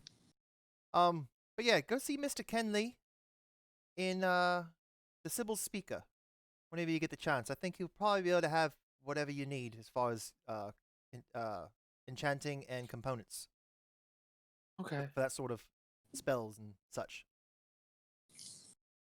Okay, thanks for that. And then it'll just casual small talk. There wasn't any other major thing I wanted to ask. Good deal. You four wanna? Is there anything you guys want to talk about on the cart ride? Are you good? Carrick, how are you feeling? I've been better. I've been worse, but in a day or two, I should be all right. Have a little bit of a headache. Yeah. A little bit, yeah. Mist, do you have a headache? Mist is just still eyes locked on Dane, and he cocks his head to where Aaron would be to show that he is paying attention.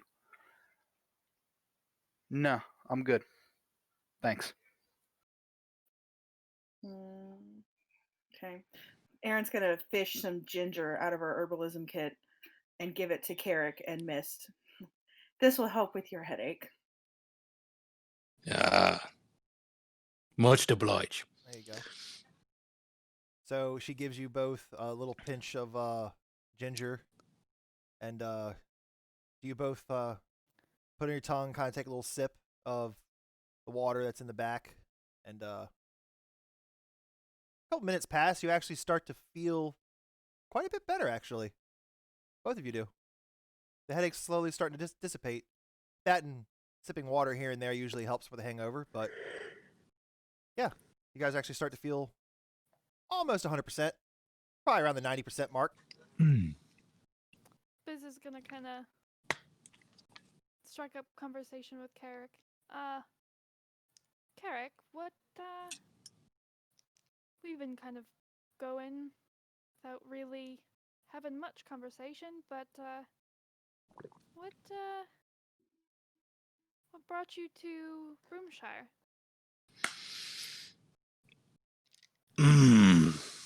That is a bit of a long story. And I We've guess got we 3 do have days. time, but it's not one that I'm ready to talk about yet.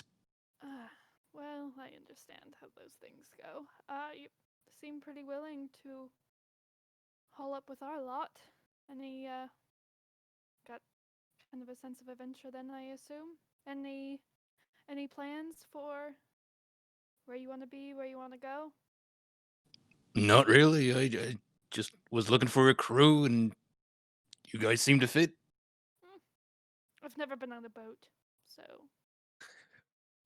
that might be fun. It might also be terrible.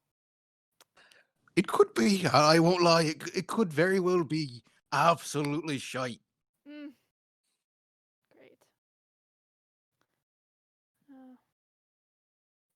Aaron, you Yes? mentioned not wanting to go to Bitrishire. Any reason? As soon as Biz says that, Stirring one up. eye looks to Aaron, and in Infernal, he just very softly speaks to Aaron. Do you really think they need to know why we don't want to go back to the other side of the mountains? We didn't have much to return to.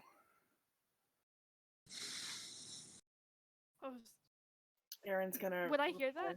You would hear him speaking in tongues that you do not understand. To you, it just sounds like.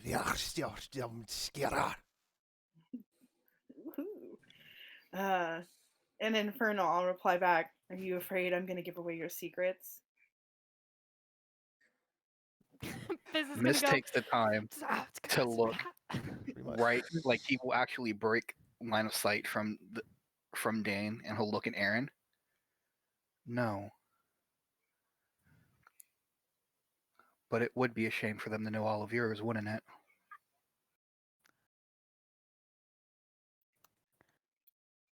You Well, don't looks have to like threaten me, Mist. we're not in It's the not a talking threat. mood. Out of nowhere, the caricature cartoon of Little Sneezer says, "Touche, pussycat," and goes and runs off the cart.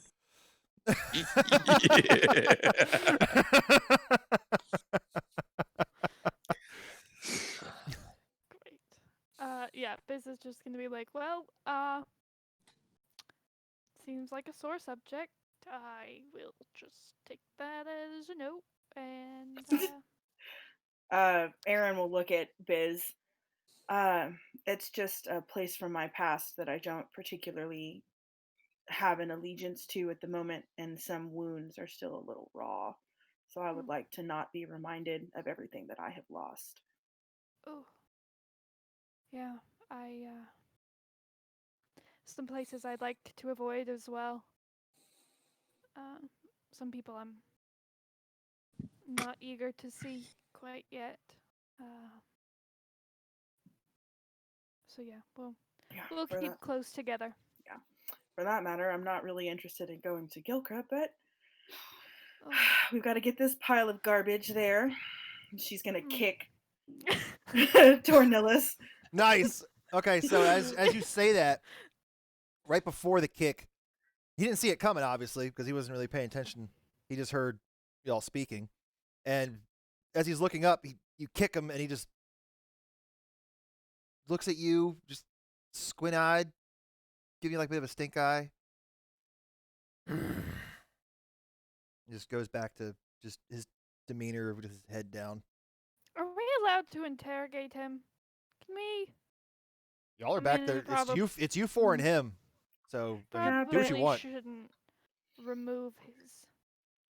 We can ask Hugo.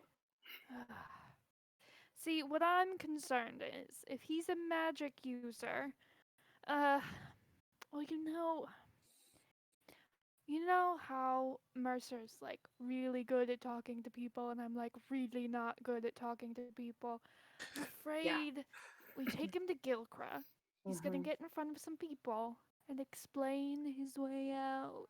And if we don't have the information before he gets there, maybe with some specific means of getting information out.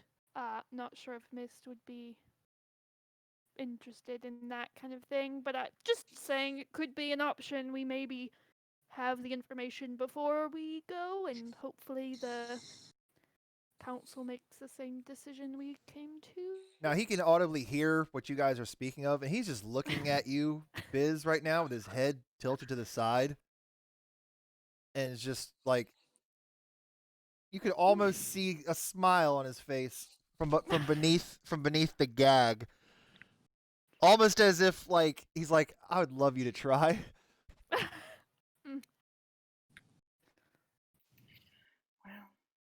Does Aaron see the smile on his face? Sure, you see it. You see Biz kind of look over at him, and you kind of get that hint to look over too, and yeah, you can see that. Okay, I'm gonna kick him again. You kick him again, and he's just sits back again, pouty. What do you think, Mist? You're all one for gathering intel and making your own decisions about things. What do you think about making our own council outside of Gilkra?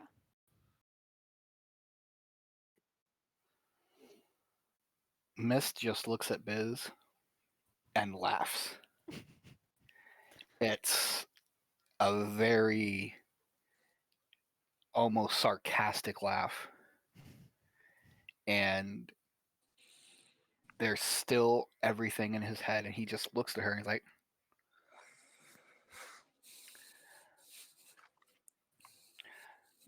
Hugo said he needs to be taken alive. So we're going to take him alive. Because who am I to go into business for myself and to do something and to go against the wishes of the acting lord of Broomshire?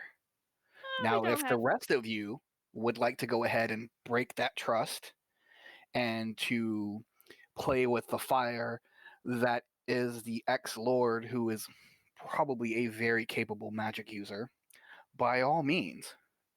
But when you do this, please allow me the time to step outside of the cart, so that way I don't become best friends with him and feel the need to have to harm any of you. And he will go back to looking at the ex-lord dead in the eyes. As he says that, as Miss finishes that sentence, it's just funny that you mentioned about having to step outside. You feel the cart start to slow, and I'll describe what you see in a second, Mercer. You guys feel the cart start to slow, and it finally comes to a halt as you hear Hugo kind of shout out, "The horses need a bit of a break. We've been going at it for a few hours, so we'll take a bit of a rest here, just a short one, just to give them a little break, give them some water." And I mean, that's essentially just what you see is that Mercer is nothing really out of the ordinary. They're just kind of pulling off to the side of the road for a moment, just to kind of give the horses a bit of a break. You see, actually, what do you four do? You want to step out, stretch your legs? Yeah, sure. Okay, Carrick starts to make his way out the cart. Mist will kind of like move to let Carrot go, Okay. and before he leaves, Mist will kind of put a hand like on his shoulder and be like, "I'm good.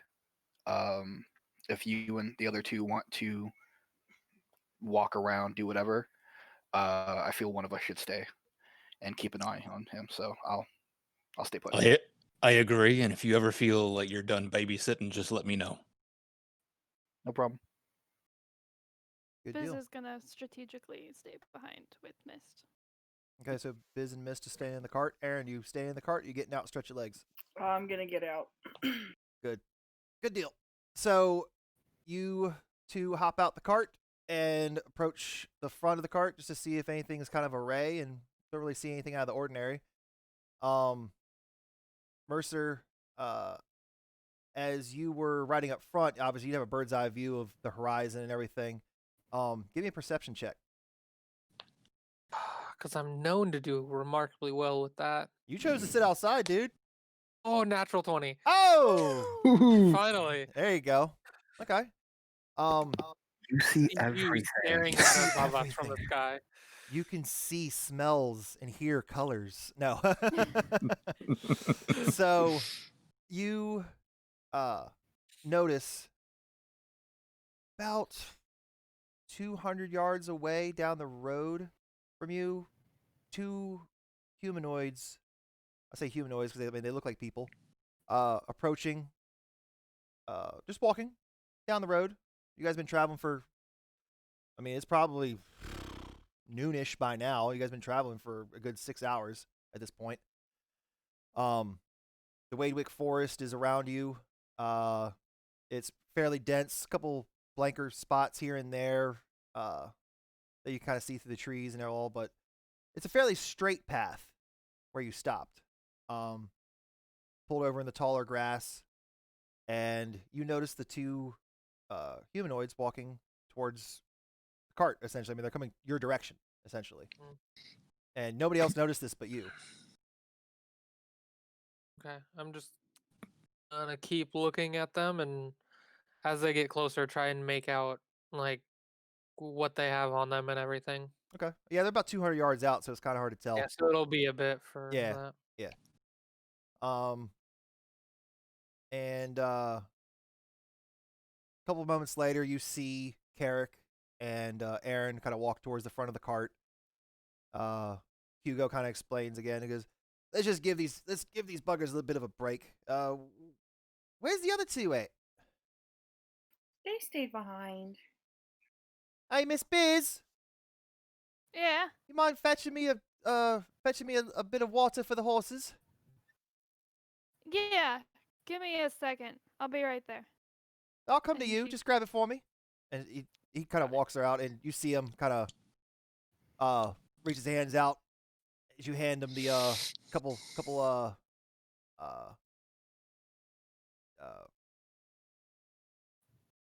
other.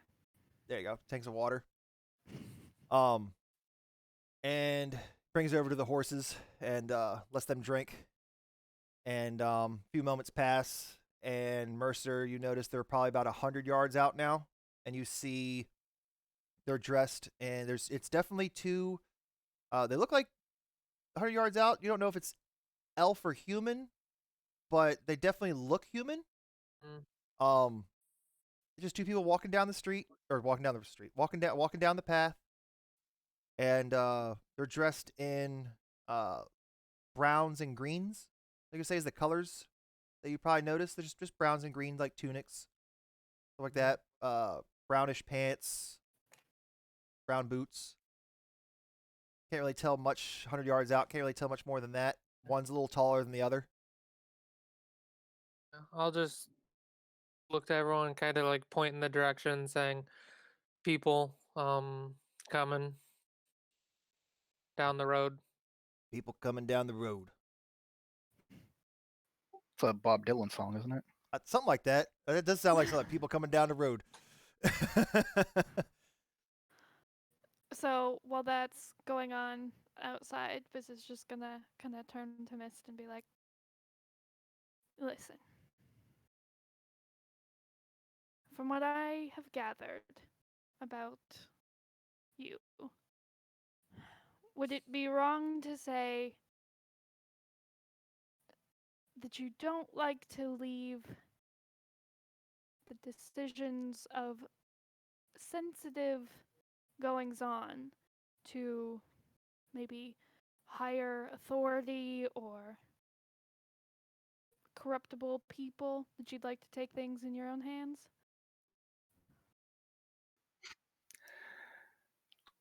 Oh, we're having this conversation again? Okay. I'm just what So I'm here- bringing up. So this is what it is. I have no problem telling all of you anything that goes on. In fact, I made that pledge that I will tell you all the information I find. Now, what happens is that the five of us are like a fist, and that when we work together, and Mist puts his fist out, and you can't get into this. It's almost impenetrable. However, when one person decides and has knowledge of something, and another person has knowledge of something, now it's no longer a fist. There are two breakable points that can then sunder the other three. You and Mercer had no idea what myself, Carrick, and Aaron found. You and Mercer got caught. Not saying that's your fault, not blaming you whatsoever, things happen.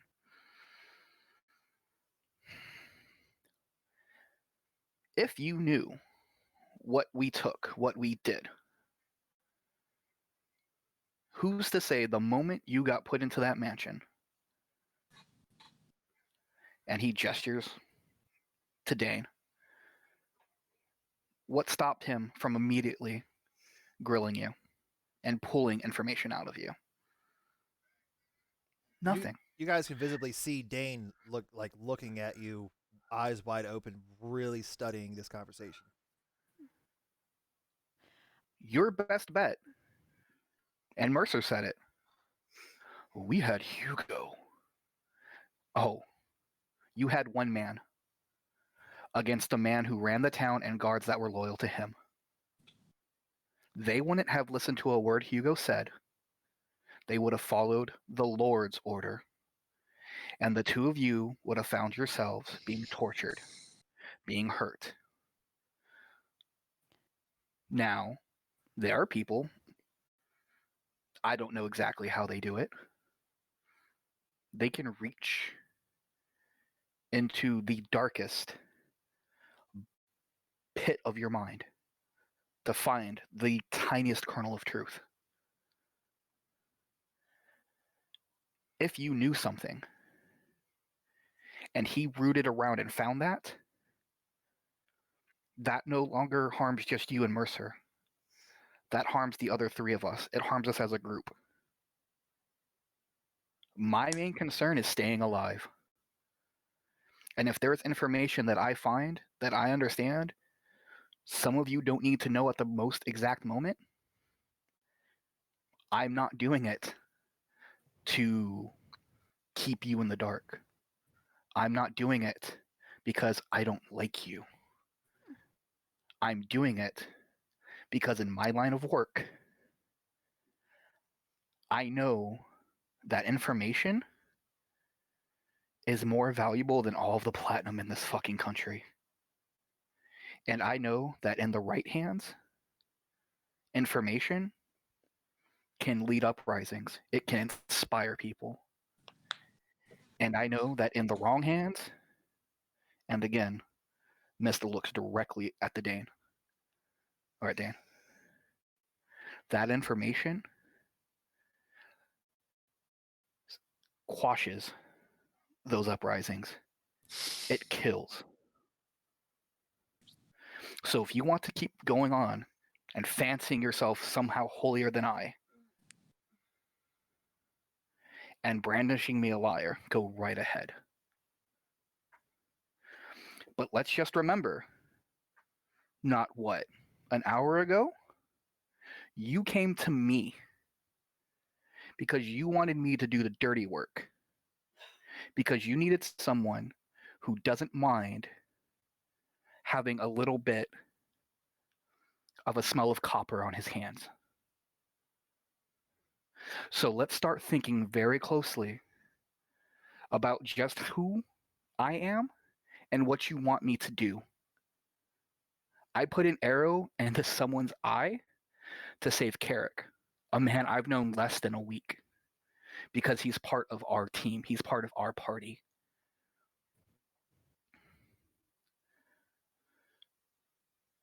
So if you want information, at this point, just ask. But just start understanding, though. Can you handle the information I give you? Because that's a weight not too many people have the strength to bear. Well, I've let you go on, Mist, and I can see you've had that on your heart for a while. But I want you to know, and how I wanted to approach this conversation was first and foremost that I trust you. We have been in life and death situations far closer than I think any of us were comfortable with. If I didn't think that you had the intelligence, the experience, and the heart to put it on the line for all of us, I wouldn't be standing here. What I want to know is if we leave the information to the council in Gilcra to determine this asshole's fate, if he gets his mouth open and charms like I was charmed, like I turned on you, and we don't see justice for Brookshire, if we don't see justice for Sydney because he opened his mouth and we didn't get to have any of that information that you so carefully, discerningly seek out and hold dear until that information needs to be shared. Do we leave that all to the council in Gilcra? I trust you, and I trust everyone here. But I need to know, do we leave this to Gilcra, or do we take this up on our own?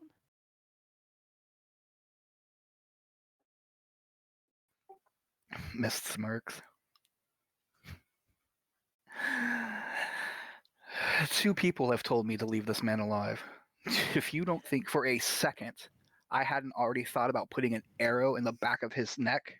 Maybe he got roughed up in a battle. Maybe we don't take his head off, but there's certain proficiencies with the blade I think you have that could extract information without stealing the life from someone. And she's gonna give a really long look at Ternalis. Dane is looking at you now with not fear in his eyes, but very cautious as your next words. And both of you make an insight check.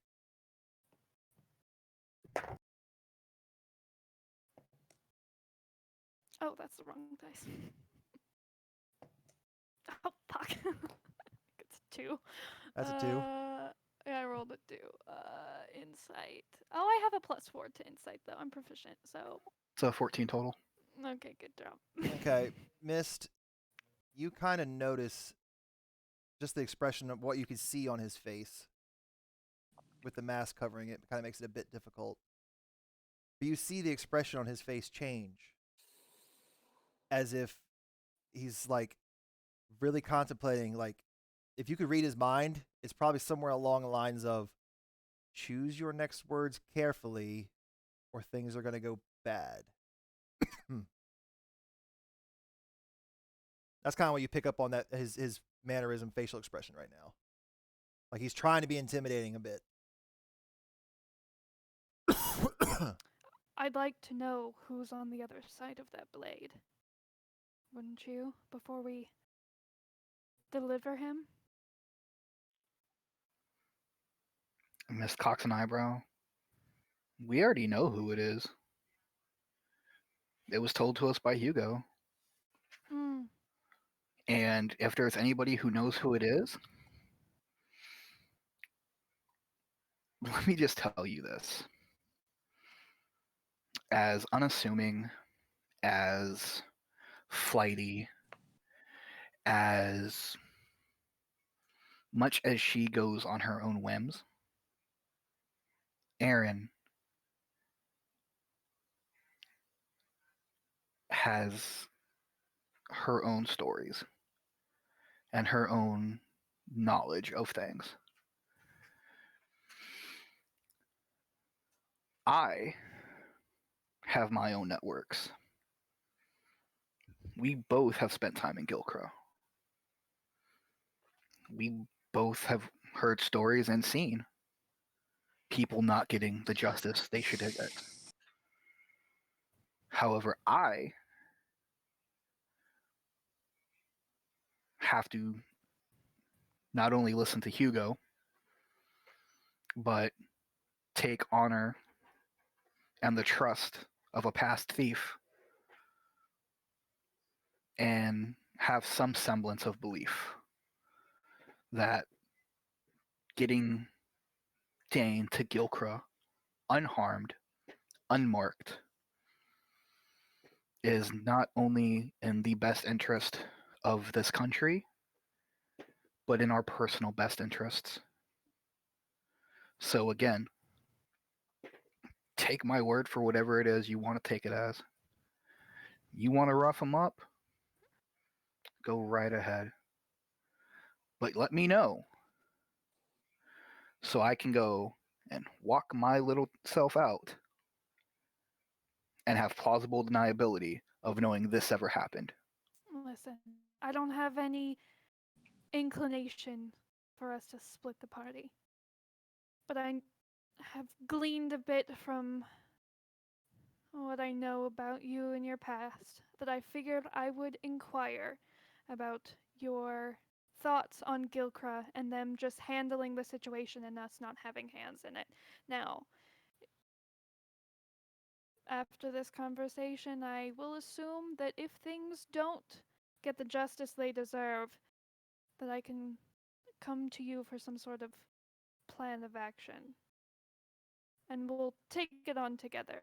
We're not going off the rails, not one-on-one. We'll do it together. Because again, I trust you, Miss. We're here for the long haul. And she's gonna kind of start making her way out. Okay, so as that conversation was going on, you guys are still in the back biz. You have not jumped out yet, as that conversation did take a while, and you guys didn't notice what was going on outside. So, rewind a little bit. The two humanoid figures now are definitely looking human, as they are now about 50 or 60 feet from the cart now, and you see the taller gentleman raise his hand to you, just in a wave. Hasn't said anything yet, but just a bit of a wave. You see you three and Hugo would notice them by now. I pointed them out at 100 yards. Right. So I'm just saying, like, everybody kind of you three plus Hugo all see this, and you notice two travelers. Like I said, one taller than the other. The taller man is a bit scruffier, blackish, like dark blackish brownish hair. Looks like he just got out of bed. Very unkept hair. While the shorter gentleman has not much better, but mainly looks like he attempted to comb it at one point. Same colored hair as well. Like they might even be brothers, from what you can tell. One stands probably about 5'2", 5'4", while the other one's probably just under 6 foot or so. And as they approach, they stop, and the taller gentleman says, "Hail there, travelers." He's like, "How are you guys doing?" Pretty good. Just taking a quick rest before we head on our way. Oh man, that's really good to know. You see, man, it's like we're just coming from Bittershire. We're just kind of just traveling around and just trying to help people out. It's like, you guys in need at all? No, we're pretty good on our own. Thank you. Because me and my buddy here, oh, I didn't introduce him. Hey, this is my buddy down here. His name is Beak, but he doesn't like to talk a lot. So that's why I call him Beak. He goes, "My name's Tong, man." So I just want to just let you know that we have some herbs here that might be able to help you guys out along your travels, and maybe a couple other things. It's like we're traveling herbalists and alchemy, man. It's like, you never know when you're gonna run into trouble. And you see the shorter gentleman kind of slap. You see Beak essentially slap Tong in the waist, like, "Man, will you shut the hell up? People don't want to hear about all this stuff. Look, you want to buy something?" Depends on what you got. Aaron's gonna go, herbs? I am also an herbalist. What herbs do you have? Hey, lady, I knew I could see it on you as soon as I saw you, man. So it's like, in that case, he like opens up his coat essentially and has a plethora of just different herbs, and you could just smell it. I mean, he's got they both. I'll describe them a little bit. They both wear brown and green tunics, brown slacks, leather shoes. Both have the brownish black hair in a mess, like they just woke up. You could smell all different types of herbs. It attacks the senses a little bit, and a little bit of like a skunk smell, just a teeny bit. And it's like something we don't know if it's them or the herbs, but he's like, "Well, we got all this stuff, man. We got different types of spices. I got some peppers. I got some salts. I mean, I got all kinds of like little twigs and stuff I found. This one looks kind of like a rat. I don't know. That looks kind of cool." So he puts that back in his trench coat, and he goes, "This one over here, this one looks like a little bird. Tweet, tweet. Yeah, it's pretty cool, man." So he puts that one back, and he's like, so it's like, if this doesn't tickle your fancy, he kind of buckles up that one. He goes, "I got this over here too, man." And as he opens up that side of the of his trench coat, essentially, or his tunic, you see little vials, tiny vials. That's the good stuff. We make this ourselves, man. These right here, yeah. You're hurt, this will pick you right the fuck up, man. It kind of nip you in the bud real quick. Oh yeah, you'll be feeling right as rain. And he kind of covers that back up. He goes, "So we got that kind of stuff," and he opens it back up. He goes, "I don't know if you like either one of those. Maybe not. Maybe you do. Maybe you don't. I don't know. It's up to you." And Beat kind of slaps him again. He goes, "Shut the hell up! This is why we don't make any sales, man. You're freaking talking too much." Excuse my friend over here, man. Look, if you guys want anything, let me know. We got things, as you saw. Interested?" You said that those little vials can pick you right back up. They work like a little healing thing type stuff. Yeah, man, that's exactly what they are. They're healing Awesome. potions. Except how that one. much? Except that one. As Tong opens his thing back up. Except that one right there. That one's a little stronger. How And you much see, are they? you see as he pulls it out, he has essentially 3 herbalism kits on the left. Is what he kind of equates to. You got 3 herbalism kits plus a whole bunch of mixture of different types of herbs that you could maybe like mix together if you have a kind of alchemy skills at all. While on the right side, he has 6 potions of healing, and then on the bottom one, the stronger of the 2, he's like, that one right there, it's a bit greater. Insight check, please. I want to see if these guys are full of shit. Insight check, man. Go for it. Ooh. Since we've had healing potions, just from looking from my distance, can I inspect to see if they're the exact same stuff as I remember? Investigation. That would be a 19. Good. All right. So insight. No, you think they're actually telling the truth. As weird and crude as their mannerisms are, yeah, you feel they're actually telling the truth. 13 for investigation. Yeah, you saw the red colorings of the regular healing potions, and then the slighter darker red of what you feel is probably something that's a little stronger. Okay, so I'll just ask, how much for those potions of healing? Oh, these potions, man. These ones right here, man. These ones. Yeah. Oh, okay. Just make sure. I didn't know if there's anybody else selling potions around here. Look, these ones right here, man. These today only 50 gold each. That one on the bottom, he's 250. But the herbalism kits over here, if that doesn't tickle your fancy, these ones right here, they're only 5 gold each. Only 5.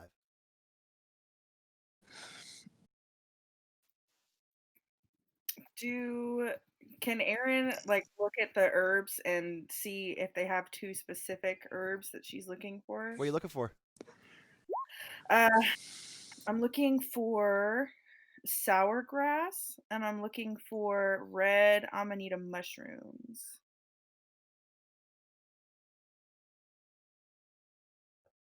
Since you specifically know what you're looking for, Mm-hmm. as he's randomly just kind of like, as y'all are kind of deciding, he's talking that, he's pulling out random things, you do see what you're looking for. Okay. He's got shrooms, Aaron. He's got shrooms. shrooms. He's got some kind of shrooms. Okay. How much is the sour grass and the mushrooms? Oh man, sour grass, man. Let me hold on, man. Oh yeah, that's definitely sour. Yeah, that's definitely it. Yeah, sour grass and what kind of shrooms are we looking for? The red amanita mushrooms. Red almonds. Red amanita. That's what I said. Red almonds. Yep, that one. That one, yeah, red almonds. Yeah, here's a red almond. Oh. Is it the mushroom that I want? No, sorry.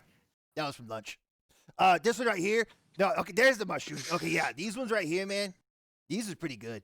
These are pretty good, man. Yeah, these are what you need. I don't know. Wait, what do you think, Tong?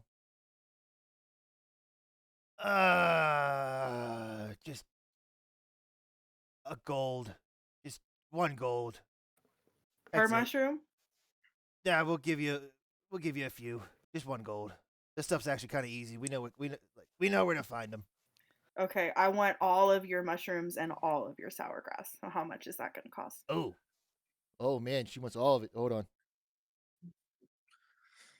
5 gold. Pulls out 200 stocks. 5 gold 5 gold for all of your 5 of your gold. sour grass. 5 gold for the lot, lady.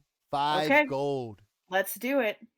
All right, so he puts them in a little satchel for you individually, and ties it up and hands you 2 little satchels of your herbs and mushrooms, and you hand him 5 gold. 5 gold.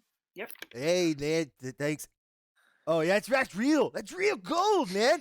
So he puts that in his other pouch. And It's about that time. Hold on 1 sec. About that time, Biz starts to make her way outside the cart. So Biz kind of sees what's going on now. So go ahead, Mercer. If we buy all the healing potions, including the one that's a little greater. Can we get a little bit of a discount? How about 500 for the whole lot? Instead of, because it'd be 550. Yeah, it would be 550. I'm just doing the math, just make sure that adds up. Yeah, Mhm. 300. It would be 300 times 50 times 6, 300. Yeah, it would be 550. So you're asking 500 for the lot. Okay. Yeah, 500 like a Okay, you can bulk discount. give me a persuasion check.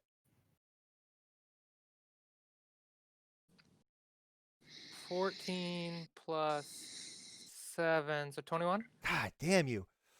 Alrighty, so I like being charismatic. yeah, you do. So, with that, yeah, I'm not even gonna roll against it. 21. Hey, Beak, what do you think, man? I don't know. It actually sounds pretty good to offload this stuff, man. I'm tired. Not that it's super heavy, but it'd be good to offload it, man. We could kind of relax for a while. Yeah, you got yourself a deal there, mister. And then at that time, he kind of, as he hold his hand out to like shake your hand, he really notices what you look like. As he doesn't really see. Asimars aren't really like a very plethora, like there's not a lot of you around. You know what I mean? So he like really notices you now. And he's like, whoa, wait a minute, man. Hey, Tom, that's the guy, man. That's the guy. What guy, dude? The guy. Oh, that guy, man. Yeah. The guy in your dreams from the other night? Yeah, man, it's him, man. You see them both drop to their knees and like kind of like bow to you for a second. And they're like, his dreams, man, they always come true. Always. And he just, Tong kind of like takes his head up, but doesn't want to look you in the eye anymore. He actually kind of feels ashamed that he actually looked you in the eye. He was like, hey, I'm sorry, Mr. Man. May I ask your name? My name's Mercer. Mr. Mercer, man. You see him like visibly shaking, like he's really nervous right now. I don't know why. I have a very confused look on my face. I'm sure you do, along with Aaron and everybody else standing outside. So he looks up to you, says, well, I kind of got to follow the dream, man, but I got to ask you this question.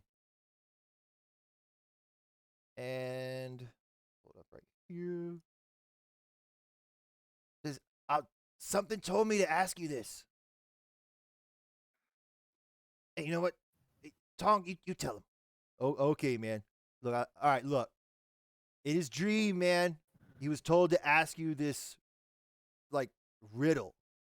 Okay? I don't know why. I don't know why, man. Just fucking tell him, man. Oh, sorry. All right. I got it, man. There's something that you count to tell how much a tree has aged. It's something that you wear when you're in love and get engaged. What am I, man?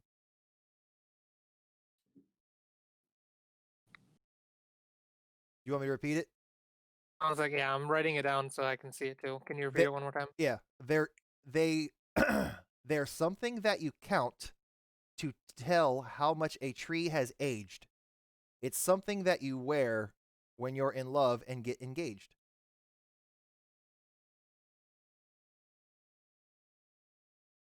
What am I? Am I just saying the answer, or Yeah, say the answer. I, Say the answer. rings? Oh, man, he got it, man. This is the guy, man. He's fucking smart, man. This is the fucking dude. So, it's like, look, this is the guy, man. I fucking know, man. It's the fucking guy. All right, look. I can't give you the stuff for free.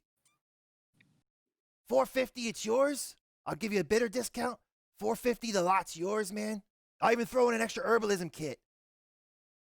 But I also gotta give you this, man. And he pulls out a tiny, like really tiny little satchel and hands you, like holds it out. Do you take it from him, Mercer? The tiny satchel. Can I do an insight check on them? Just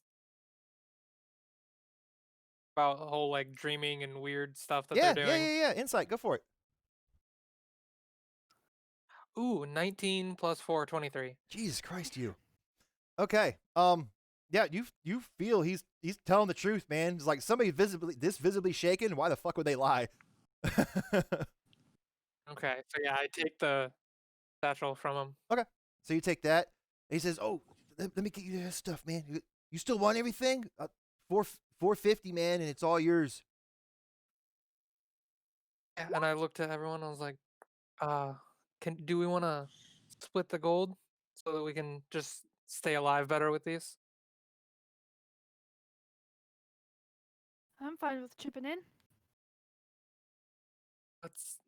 I don't have a calculator. What's 450 divided by? Do Carrick, four. Well, there's 'cause- only, but yes, there's only 4 of us. Carrick, here. Aaron, Yeah. what are you two doing? Well, I'm trying to figure out how much gold I have. It should. Oh no, you're using that. How much platinum do you have? Well, we each have 24 platinum and 121 gold a piece. Well, I don't know exactly how much Aaron got because you got what, half of that? Yeah, I gave half of mine to Mist to appease him wanting his. So Aaron got If like you 12 guys- platinum and 60 gold. If all three of you do 100, I'll do the 150. It doesn't matter. 10 platinum I equals just- 100 gold. So if you guys all just do 100, I'll do 150. Okay, I'll I give prefer Mercer. stuff to stay alive. I'll give Mercer Mhm. my 10 platinum. Sounds Alright. good. Okay. You And can I'll- keep the greater one then. How many did we get? 6? You got 6 regular and then a greater. right I now. already. Right now, Mercer has them because he hands them to Mercer. You guys handed the money to Mercer. Mercer hands them. Now Mercer has everything, so nobody can put anything in your inventory yet. Right now, Mercer has. We'll deal with that at the end. Yeah, Okay. you have 1 herbalism kit, 6 potions of healing, and 1 greater healing potion. That's what was in that, plus a tiny satchel that you don't know what's inside. So I'll mark off the platinum. But everybody else, yeah, everybody else, From me. yeah, minus your gold or platinum, whatever you decided to pay him with. So as you do that,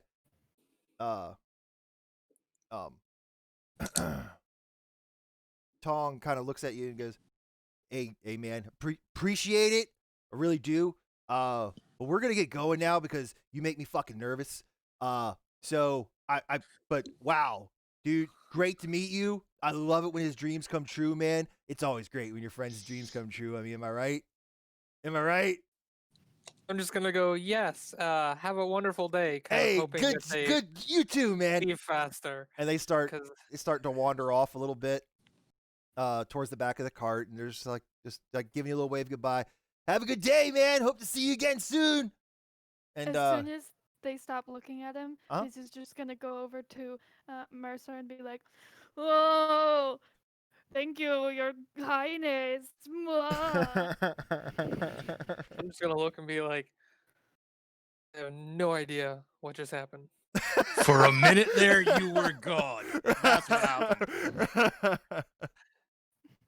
Is this what it feels like to be worshipped? Yes. Oh, it felt kind of good. Good deal, good deal. So, those two kind of go about their merry way. They're about like 100 feet from the cart now, as you two you guys were fucking with Mercer at this point. Mist, you kind of notice those two travelers. You heard the conversation a bit, and you see the two kind of walking past the back of the cart, and they're just don't pay you any mind. They're just don't even look back after you see them. Well, usually look back, kind of wave, and go on the merry way. Start heading towards the opposite direction you guys came from. Well, this is Hugo. Well, that was certainly interesting. You never know who you're going to meet out on these roads, that's for sure. What's Oh, in the right, satchel? Eowyn. Oh, That was a lot of people talking at once. What was that? Sorry. No, it's all good. I love it. I think that was a good enough break. Shall we move on? I want to find out, Mercer, what's in the satchel? What's in the satchel? What's in it? I don't know. I'll open it and look in. You open Okay. it up and you look in. Did you check for traps? He did not check for I'd traps. like to check for traps. Too late. Already exploded in your face. You guys see Mercer's head fly off of his shoulders. No, I'm just playing. You open it up and you look inside as you pour it out into your hand. It is a gold ring with a tiny jade gem in it. I'll just kind of pull that out and look at it. Do I detect any magic fluctuations or anything like that? Give me an Arcana check.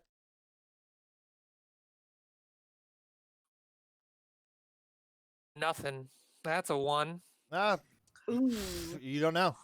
It looks like a ring, Yeah, guys. it's nice. It's gold and got a like a little piece of jade rock kind of inlaid in it with a couple like designs, Well- little spiral designs and stuff on it. When we stop for the night, I can do a detect magic ritual on it if you want me to, Mercer. You can also do that. You're sitting still in the back of the cart. You can do it on the move since you are like Oh. sort of. I'll allow it. You're moving kind of slow. You're not like sprinting. Yeah.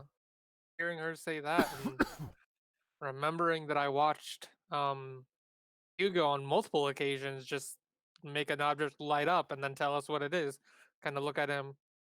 Can you do that identify thing? Yeah, sure. You see him take the ring from you and start to cast his spell. And well, shoot. That's a ring of protection.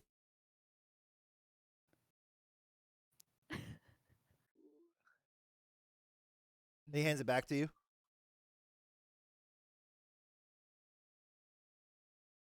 Okay. There you are. Anything else? You guys want to move on? Are we gonna divide up the healing potions and stuff right now? You can. You can Yeah, do that. I'll hand hold on. I have a regular. You already have a regular? Mm-hmm. So I give 2 I'll give 4 to, or no, yeah, 1 to Joe, 3 to, Who's or Joe? sorry, 1 to, sorry, yeah, 1 to Carrick, Yep. 3 to Aaron, and say, can you give Mist a couple, and another 1 to, think of names right now. Biz? Biz. I was It's losing hard everything. when your name's not right on the thing. Right. So I pass out 5 then, 1 to Joe, and 3 to Aaron to hand, some to Mist, and 1 more to Biz. Okay. Cool beans. Just So regular. I'll just keep the greater and then 1 regular. Sounds like a Okay. plan. All right, good deal. So, you guys divvy that up, and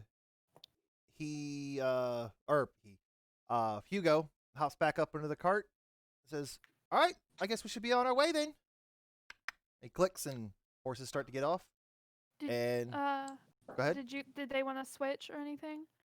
Oh yeah, 'Cause, that is true. It's Biz- like, Biz is. Mister, would you mind driving for a moment since you offered earlier?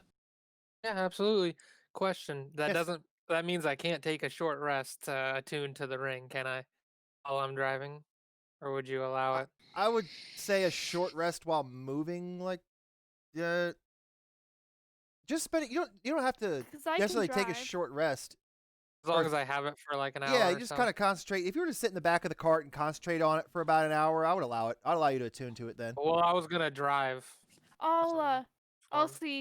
see him contemplating that and be like, Mercer, if you wanna go have a moment, I can take the horses for a minute for just following this path and It's fine. I can do it. It won't take that long. I can okay. just do it at night. It's okay. I'd like to keep an eye on the weather. Maybe check for There- things. I've done my fair share out in the wilderness. Biz has a proficiency in survival can sometimes notice Sword. weather changes, things like that. So wouldn't mind looking that over. If That you wasn't have it up metagamey front, at all.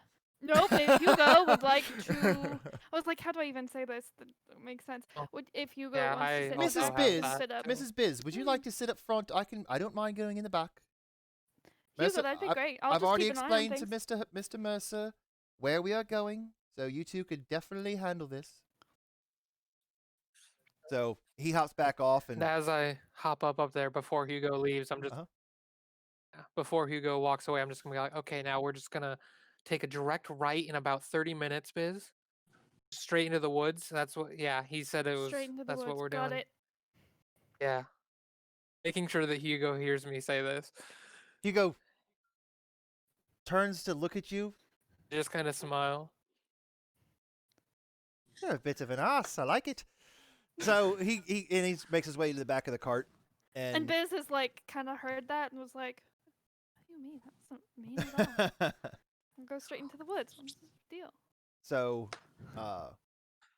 he hops in the back of the cart. Mist, you see Hugo jump into the back before anybody else. And he looks at you and goes, Miss Biz and Mr. Mercer are gonna take the helm for a moment. While I kind of close my eyes for a bit after concentrating on the road for so long. Hope that's not a problem. No, not at all. Good. So he goes and sits right next to Dane, and just like gives him a stink eye and kind of chuckles. You're so fucked. And Carrick and Aaron, you join him in the back. Mm-hmm. Yes. You guys crawl into the back, take your positions from last time, and Mercer tells them to giddy up when they get to going. Or who's driving, Mercer or Biz? Who's driving? Mercer, you're driving, right? I was gonna let Biz drive Oh, so okay, that I okay, drive so that I okay. could focus Alright. on the ring, but I was gonna make sure that she didn't turn into the woods in 30 minutes. Right. Okay. I like started to. I was gonna stop. I was gonna make sure to stop her right before she does that. Good deal. So, Oh, okay. um, Alrighty then. okay. So Biz takes the reins and go on your merry way. Few hours pass. Nothing out of the ordinary. You guys see this looks like the same trees as the Wadewick Forest is very, very large. I was like, I swear we'd pass the same tree again, but obviously it's not. And you guys travel for a good portion of the rest of the day, unless anybody else wants to talk of anything. Otherwise, we'll skip ahead. I'll just look at Mist and be like, "You want to tap out for a bit, take a nap?" Mist will just look at Carrick and be like, "No, I'm good for right now. I'll get my sleep later on tonight. I mean, All we're right. traveling. It's not a big deal, but thanks though." Mm-hmm. Good deal. In that case, we see the party traveling by horse to carriage, and again, nothing out of the ordinary is happening. Just birds. The sun is nice and bright, but it's been a few hours now as the sun's starting to go down. It's getting a little late in the afternoon, and maybe a little small talk happened here and there, but nothing uneventful, or nothing eventful, I should say. Hugo kind of hollers out to Biz. Miss Biz, are you still driving the cart? Yeah, I got him. Let's say you find us a good spot to pull over and make camp for the night. It's going to be dark in about an hour or so. Good time to, maybe 2 hours tops probably. Let's get camp set up. Sounds good. Okay. Can I do a survival check? You sure for I would can. also like you Dangerous hearing that. spots. Okay. Looking for a good spot. Yeah, both of you can give me survival checks. It's a natural 20. Hot damn. He's on fire Yeah. tonight.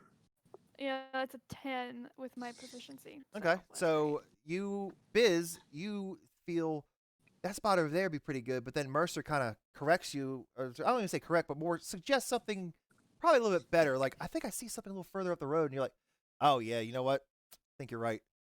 And so you guys travel for about another 10 minutes up the road, and yeah, he was right. You pull over, and you see a nice open area. Only a few trees, but still protected. At night, probably wouldn't be able to be seen from the road as easily. Um, so a little bit of protection, but it's a nice flat spot, void of a lot of trees and branches. Just a nice little patch of grass, and that's probably the best place to probably set up camp for the evening. So,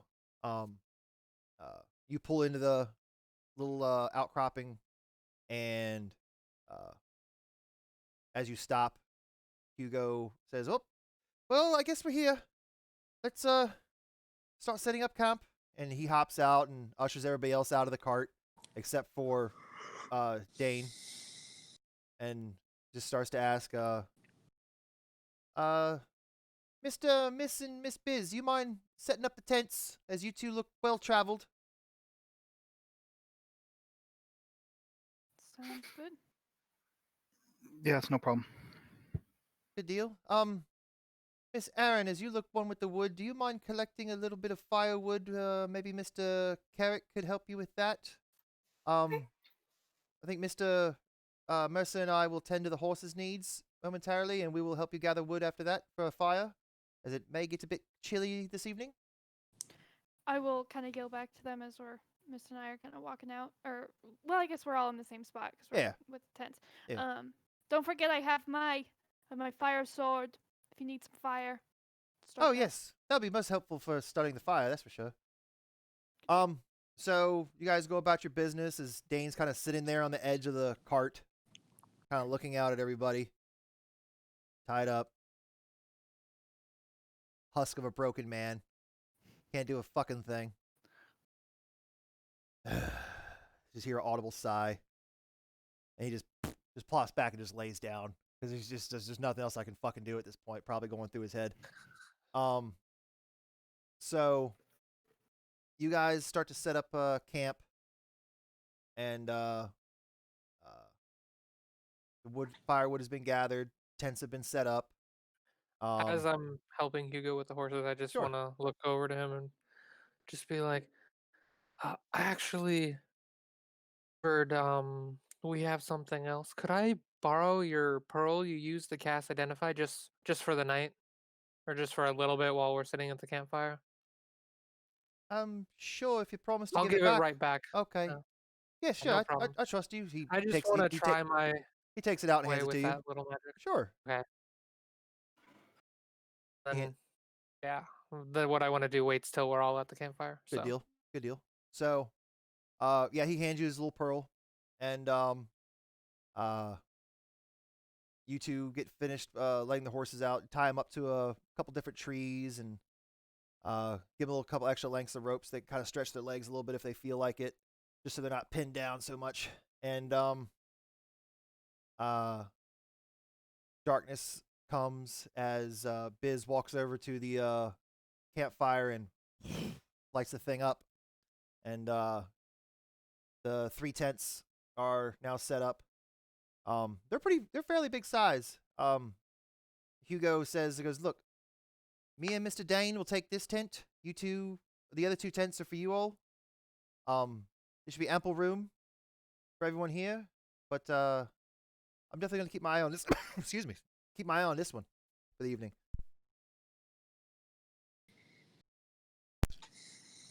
But we don't need to go to bed just yet. If you all like, you can sit around the fire, enjoy yourselves a bit as he pulls out a flask of whoever knows what's in it. He pops it open, takes a sip, and is everybody sitting around the kind of campfire right now? Mhm. Okay. Mist is about 10 to 15 feet off. Okay. Lean up against a tree. Mist kind of being Yep. standoffish as usual. Hey man, that's par for the course with Mist. I love it. So, definitely on brand.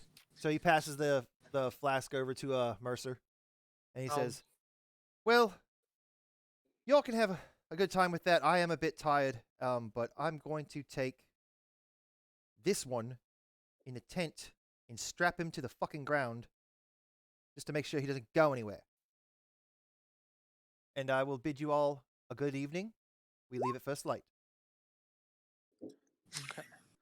So I'll take a swig of it just to see what it is real fast and It's what it It's- tastes like. it's not as good as that whiskey that y'all had before, but pretty fucking close. It's good whiskey. Okay, and I'll hold it up and be like, "Will anybody else want some?" Pass it over. Passes it to Carrick.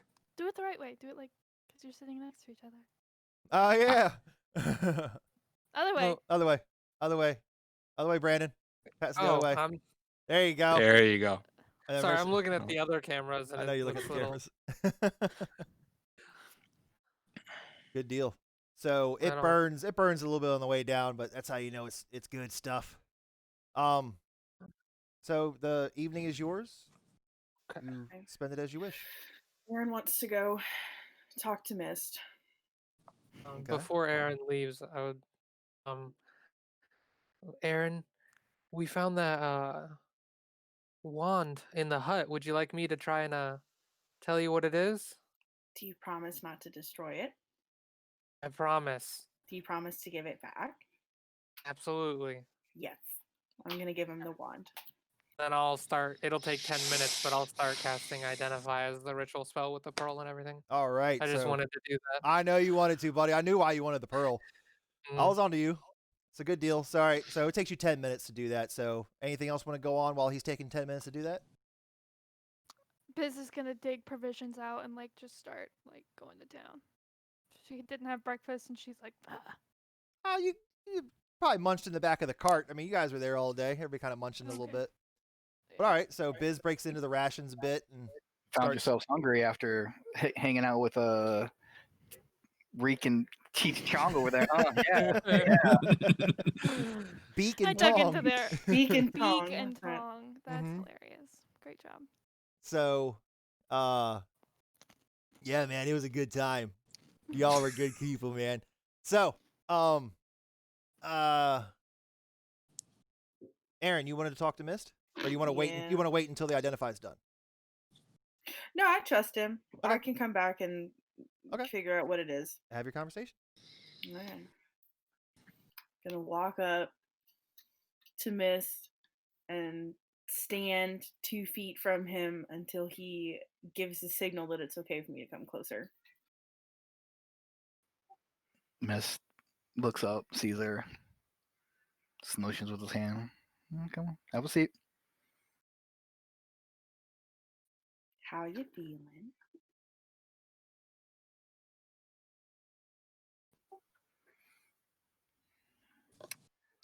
I don't know. How should I feel? I don't have time for your games. How are you feeling? You've been stuck with that dude all day in the back of the cart. And you haven't touched him, which props to you. So, what's going on?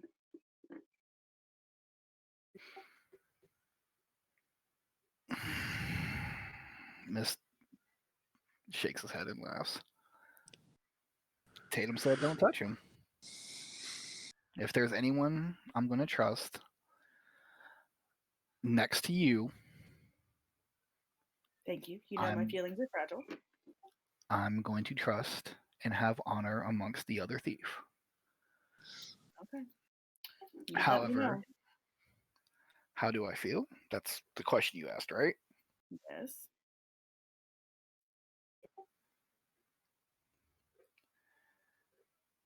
I don't like feeling as if I'm the only one who's to have blood on their hands. Because people, and Mist will bring his hands up and know about my history, or know where I came from, or know what I've done. So I really enjoy people coming to me and having me be the one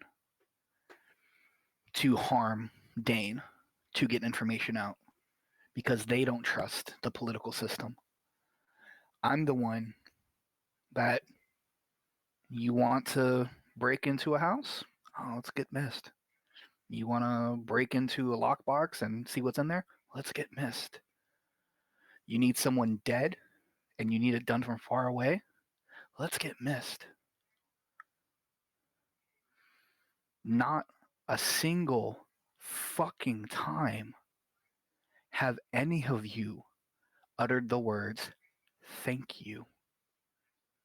Not a single time have any of you come to really understand the weight I carry. And you most of all, probably saw me at my absolute lowest. Because let's call a fucking spade, Aaron. If it wasn't for you, I'd be down south.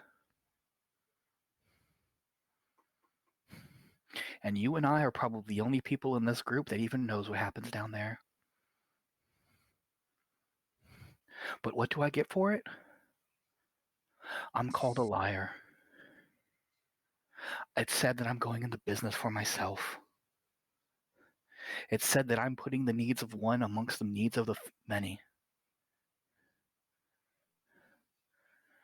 So if that's the view, then old Mist will sit back, bow knocked, ready to do the dirty work. Because that's what I do. And I don't bitch, and I don't complain.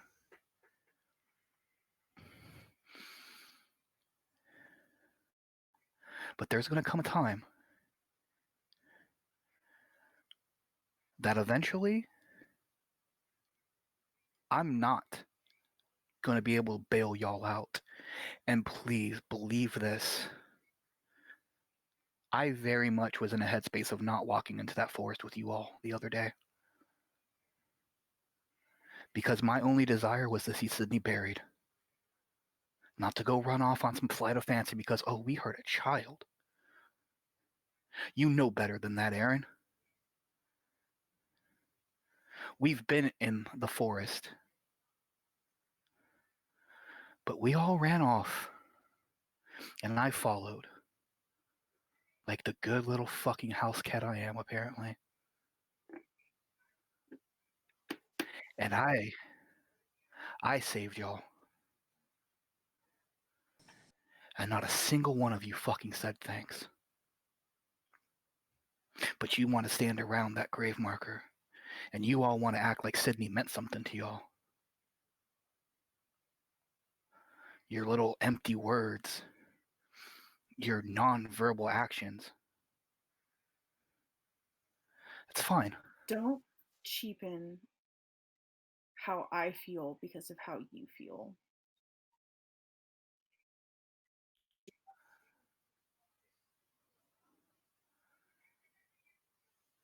I You meant what I asked how said. Yeah, you're right. I did ask you how you felt. And I asked you how you felt without putting how I feel in the mix. So you can tell me how you feel. But please do not cheapen what I did at Sydney's grave, because everything that I felt for her was a counterpoint to how you felt for her. I cared for her because you did. So my feelings, though not as raw as yours, are still true and they are still valid. I don't think telling you thank you now is going to do any good because you're not going to believe it. But there's a reason I sat beside your door all night to make sure that nobody came in. And I'm kind of sad that you didn't see that for what it was. But I have 2 potions of healing for you. So you can take those. I'm going to leave you to your thoughts. And Aaron's going to walk away. Good deal. about that time that conversation ends, Mercer, you complete your ritual, and it dings into your head. Oh, this is really nice. You call Erin over, tell her what it is. Yeah. Okay, so calls Erin over. You approach. What'd you find? Oh yeah. You tell her it's a wand of magic missiles.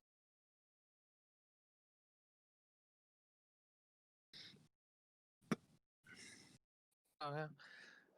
It's a wand of magic missiles. And I'll like hold it out for her to take.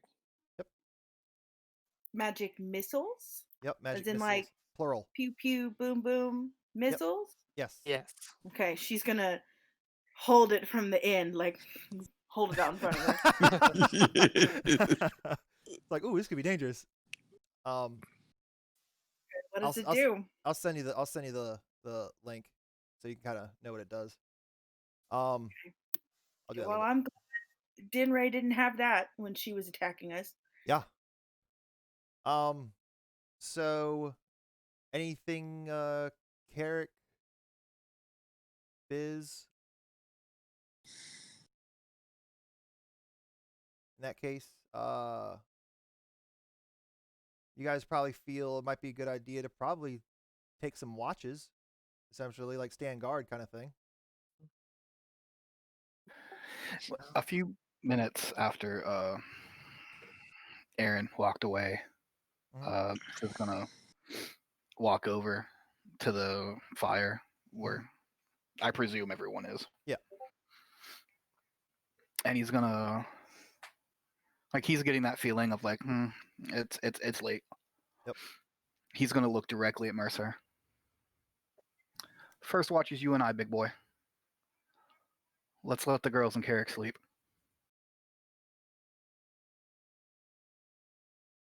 Okay. Okay, well, Erin's not gonna sleep. She's gonna meditate. Okay. Yes, you're a special elf. When you go into your meditative state, you are pretty much like sleeping though. You're like you have no idea what's going on. She's very proud of the fact that she doesn't have to sleep, that she just gets to meditate. She Right. wants everybody to remember. Good deal. So I guess everybody goes to what's y'all's tent situation? How y'all want to split this up?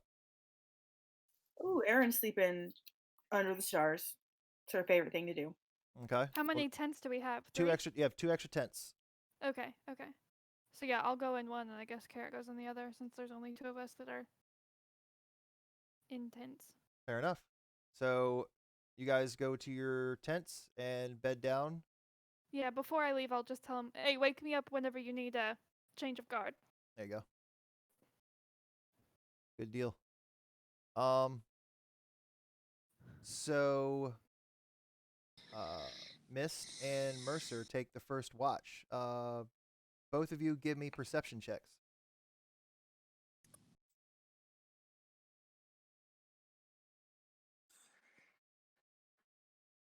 Apparently, I'm too nervous about Miss calling me out because that's a 1. Ooh. Okay. It's a 16 total. Good deal. All right, that's just good to know. Alrighty. So you two are taking first watch. Anything you'd like to do during your watch?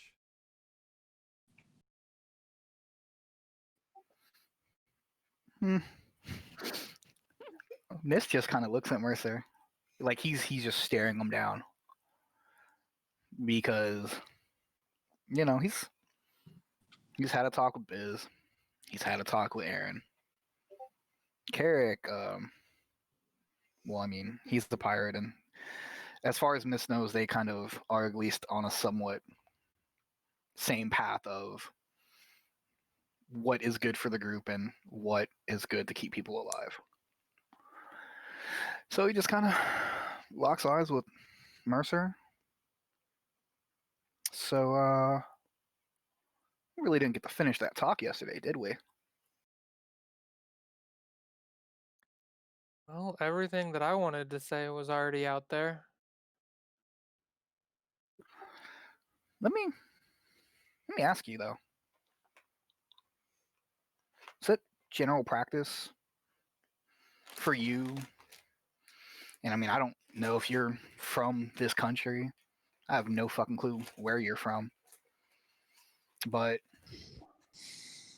is it generally practice that when you have an issue with someone, you go running off at the mouth to everyone but the person you have a problem with? Or is that just, the local frivolity of where you're from? That's not, and that's also not what happened. I didn't know that the problem lied with you. I asked Erin about the whole thing because in my mind it was you, Carrick, and Erin, and I just asked her what was up with it.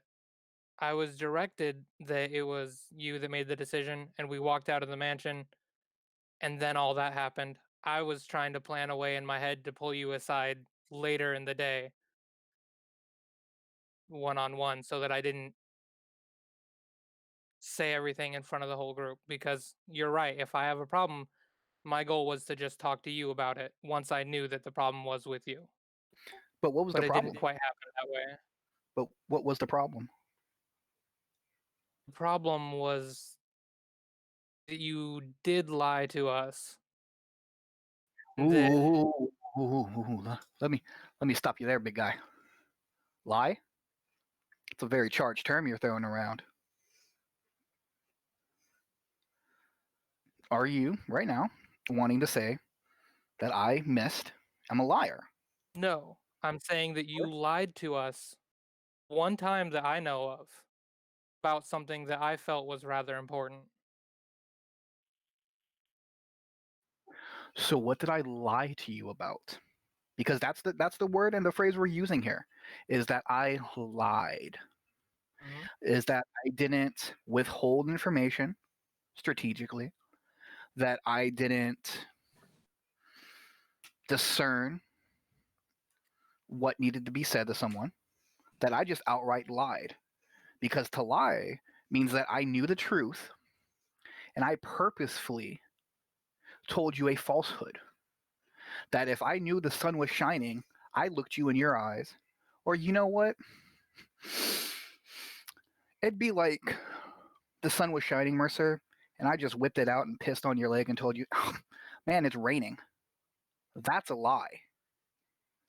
So I'm going to ask you again. Did I lie to you? Or did I withhold information until we had a better grasp? And by we, I'll say I. It's the royal I, the royal we.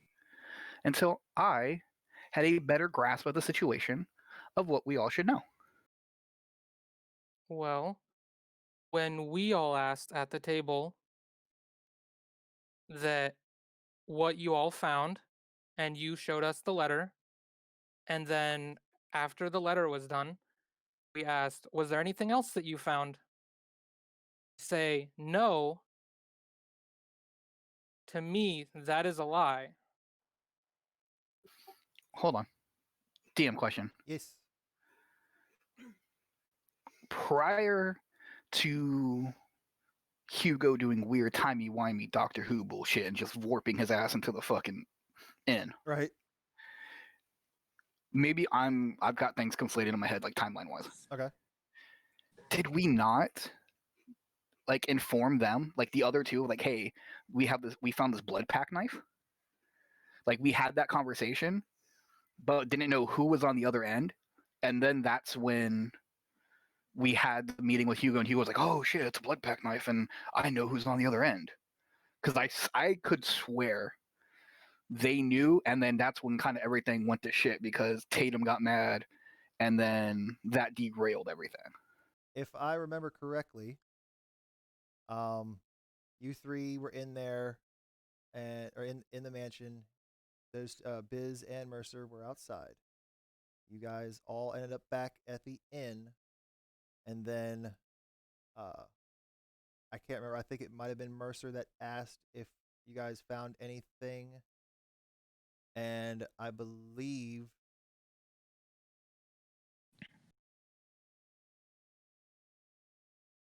I should look this Okay, up. so he's going on the first time. So he's going on the night. Well, Right. Yes. even after that, there wasn't anything. Well, The no, first time we because had seen the dagger was when you pulled it out in front of.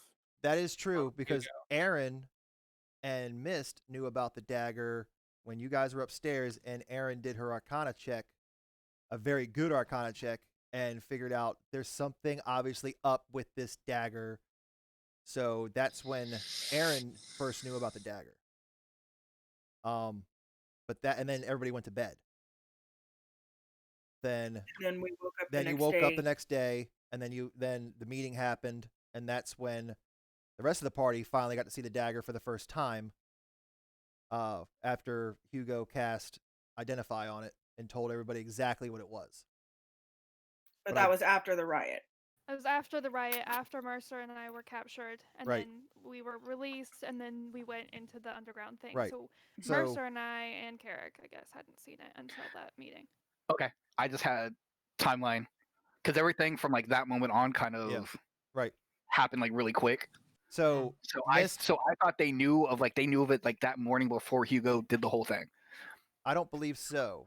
Correct me, Okay, okay. Mercer. Correct me if I'm wrong though. I think you do take some good notes.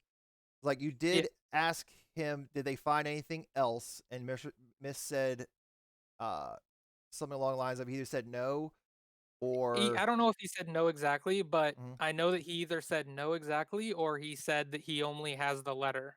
right. So either way, Mist did lie in the fact that if he did say I only had the letter, then yes, he did lie to the party. Then later that evening, that's when he showed Aaron the dagger.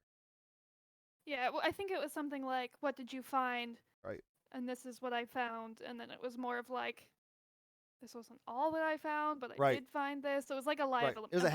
half truth, Yeah. essentially. Okay. So Mercer could take that as you did lie about having more information than you were letting on. And then when did they have that conversation? Because I'm trying to figure out timeline. Because then was it Aaron and Mist had the conversation? Mist and Mercer. Mercer and Mister would have been like the following day. Yeah, it was the next Oh. morning Okay. Yeah. When It we was- went to the before the I riot. thought that when we got back, didn't we stop at the inn and say that before we went to bed? And then we didn't have a real meeting in the morning, or did we wait until? No, the I morning, remember. and if you remember the morning of the y'all had maybe like a little just a little chat for a moment, and then y'all had to go to the town square. Because y'all were at the house looking at stuff. Mist pieced back to the inn, handled had whatever that he had to handle conversation, with Tatum, Yep. and then came back. And so then that's when like everything kind of happened.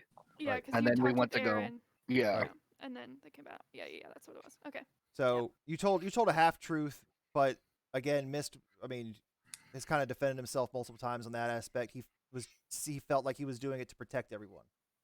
Yeah. And Whether we you didn't know what we didn't know if the dagger had magical properties until after everybody went to bed and Correct. Aaron casted detect Correct. magic on it. correct.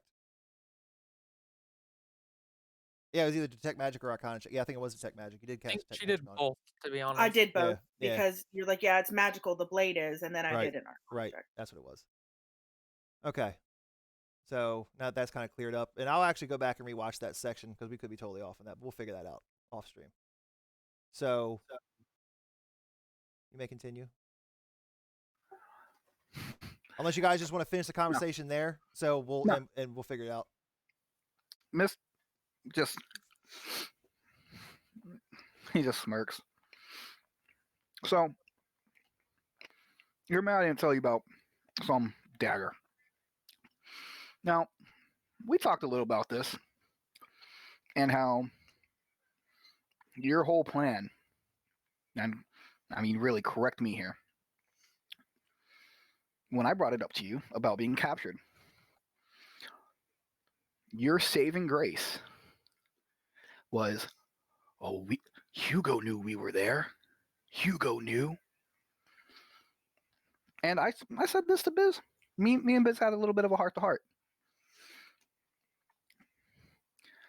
How the fuck was Hugo supposed to help you when the entire guards are loyal to the then Lord. And who's to say the Lord couldn't have put you in that room and tortured the fuck out of you?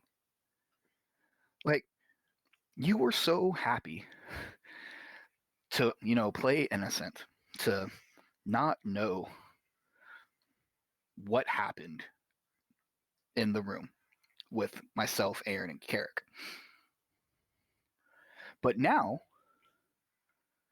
we find ourselves at an impasse because you want to know everything, that I lied to you. When really,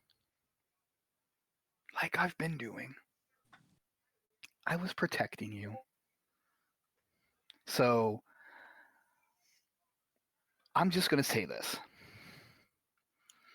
If you want me to put you in danger, then just go right ahead. Say yes, I'll tell you everything. If you want to understand that the less you know sometimes is the longer you stay alive, that's fine. But as of right now, I'm done defending myself. I'm done talking about this. I'm done trying to make you understand that I'm not lying to you. You're trying to make me understand your point. It doesn't feel like you're trying to understand my point. When you do that type of stuff, it feels like you're compartmentalizing the information that's being sent out to everyone. And that's not what a team does. That's what somebody who's in charge does to their subordinates. And if you No, please go on. Please. You team is supposed to work together, and if a team acts on information, or if part of the team doesn't have information and they act on something without that information, it could get them in trouble. So not having it can be just as dangerous as having it. Plus, us not having that information wouldn't have mattered in there, because no matter what happened, he could have just decided to torture us anyway, because we at least knew you guys broke into the house. So no matter what, little information or more information, whatever he would have gotten out of us if he would have tortured us would have still led them directly to you guys. So having that more information might have helped us better with Hugo or doing anything else, rather than just letting it so that we're thinking that we don't have enough. With only the letter, I thought we didn't have enough. In my mind, that letter was not enough. And that dagger, you made the decision. Even if you didn't know at the time, you had an inkling, because otherwise you wouldn't have asked Aaron to check it out for magical stuff. You had an inkling that it was something special. Whether you knew that it had anything to do with that blood pact or anything, probably didn't, but you at least knew that it was magical, and you decided not to share that with us. We're not gonna take your stuff if you find a special dagger or anything. It's yours. If we would have just known, we could have all looked at it and made a decision together. You want to know why I took the dagger, Mercer? You want to know the real reason I took the dagger? Sure. It was fucking shiny. On brand. I took it because it looked valuable. And because, if anything, I could fucking sell it and make some gold, and then use that gold to buy some more information. That's why I took the gold. That's why I took the dagger. Not because I thought, oh, this is mystical and magical, and it's a blood pact dagger, and it's gonna lead us to who's behind all this. Nah, my guy. It was shiny and in the desk of a lord. That's why I took it. But you know what? Since you want to talk about team so much, you want to talk about what we should be doing and how we should act, by all means. And Mist will get to his knee and he'll take his hand and he'll flourish it in front of him. I crown you the leader of our adventuring party, good sir. And by your choices, we shall live. And by your choices, we will die. And It's like Mist when will I say walk away from something, him. you Mist will just walk ignore away it. from him and just start patrolling. Okay. So as that happens, Mercer, frustrated, just sits down and just like shakes No, his I head. just go to bed. I don't even care at this point. Oh, so Mercer just goes to bed, and Mist goes on his rounds. About a hour or so in. Actually, it's been, well, totally been about a little over 2 hours now. Aaron's still meditating. Mist, you're starting to feel a bit tired. You probably feel it's a good change of guard. As Aaron still has to meditate for a solid 4 hours before she could probably take a watch, you would probably think it would be good for Carrick and Biz to probably take the next watch.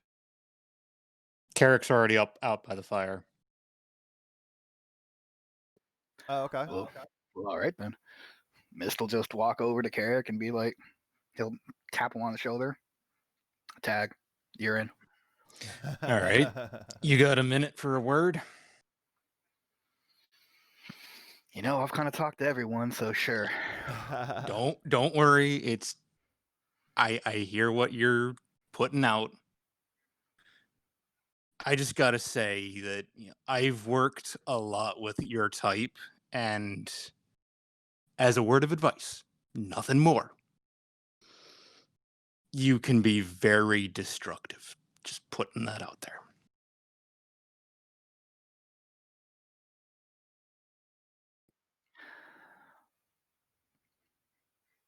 Mist looks at Carrick.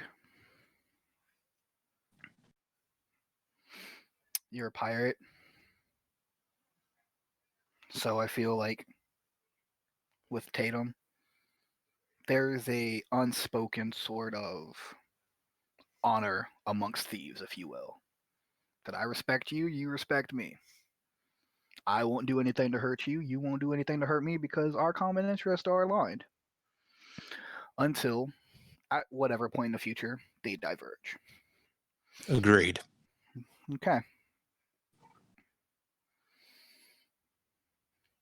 Much like Mercer, I don't know where the hell you're from. But I will tell you this.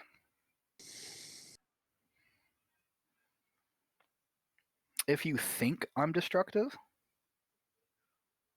or that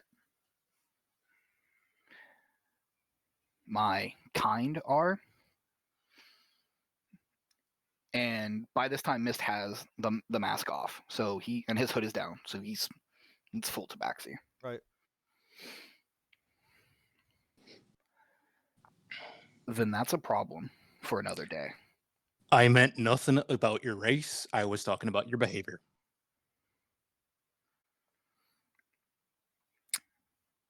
Well, let me just drop this little bit of knowledge on you real quick before you showed up to be a little part of our group. You know that really cool sword Biz has? Mm-hmm. Okay. We came to this town, and what seems to be the case now, very on brand for her, I might say.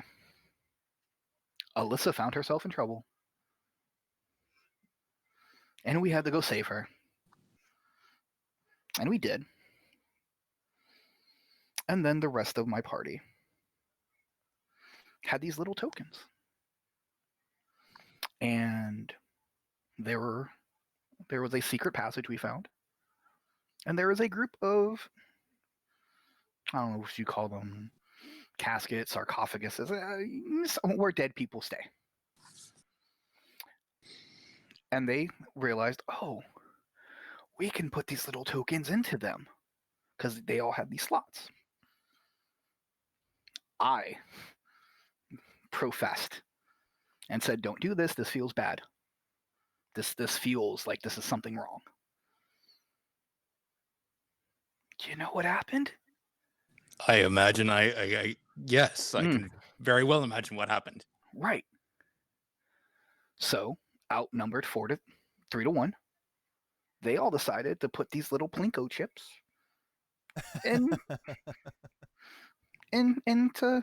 dead people homes. And there was a really big one in the middle, and they put one in there. And wouldn't you fucking know, they all reanimated and came to life. And just after having to go through this entire tomb, if you will, of kobolds and saving this woman, a bit weary, we had to find ourselves fighting undead, risen from the ground. All because somebody and people decided their curiosity was more important. So, I will protect everyone in this group as much as I can.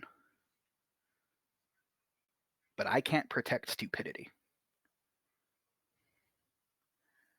So if I have to, and you know this from being out on the ship,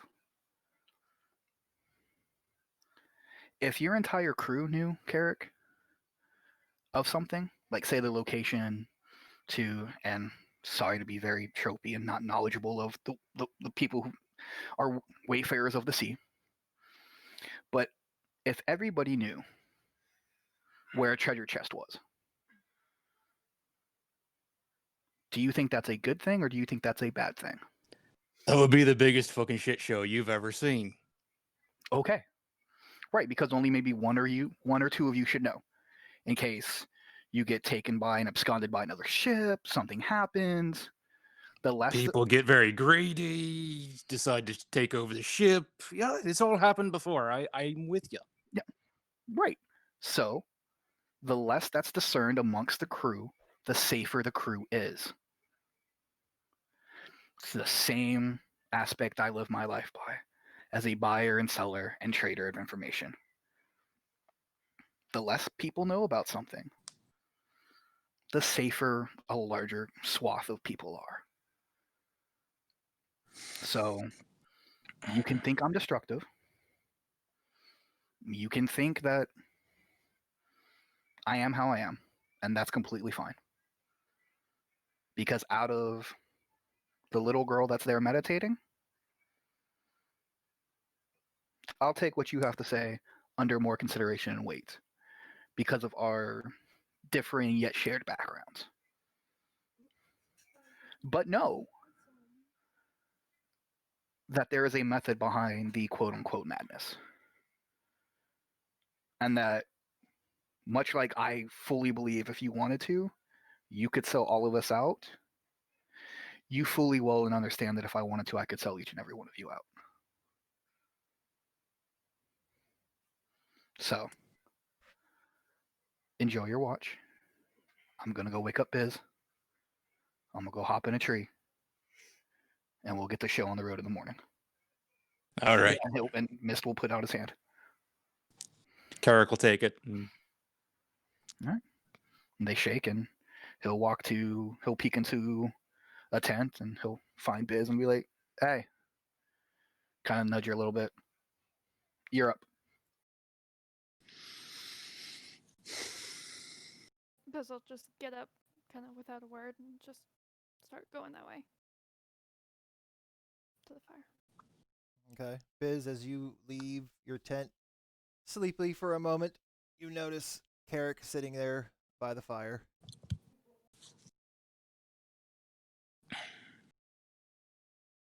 Care for a bit of wake-up juice? I would. It would be great. I will take some of that. Thank you. I hand the flask that was passed around earlier. There you go. Just take a good. Alrighty, shall we then? There you go. Oh, about how long you think it is till daylight? How would I have just- knowledge? You probably would. You'd probably guess about another 5 or 6 hours. Cool.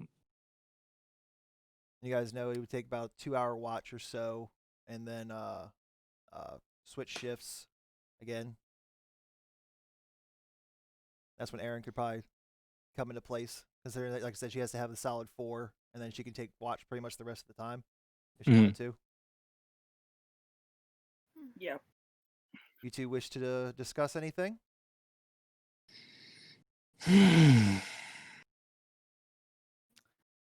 Well, I mean, I kind of asked you earlier how you got to Broomshire, which we don't have to talk about, but I would like to note you came in quite handy with the hellhound there.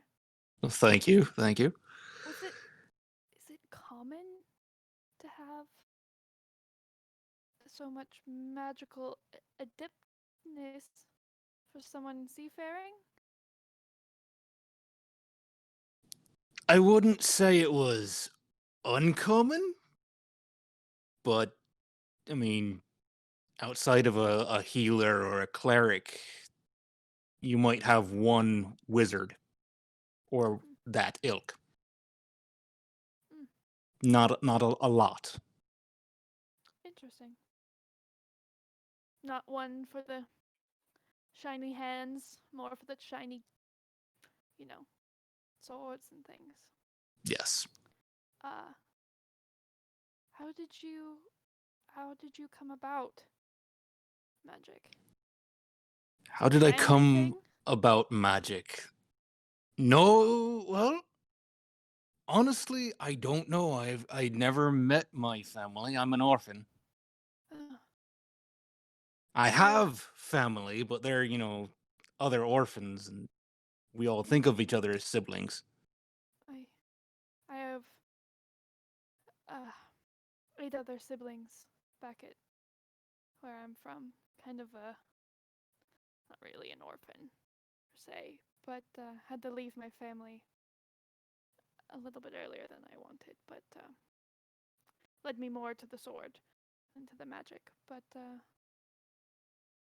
is it something you just picked up as a kid? You knew, or was it on the sea? Honestly,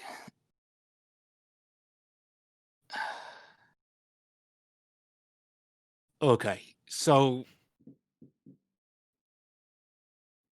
when I came to the town we just came from, I had gone through a very troubling experience.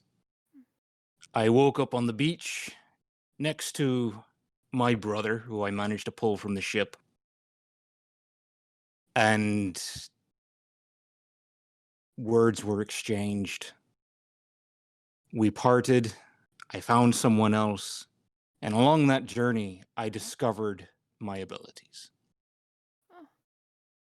I don't know what happened.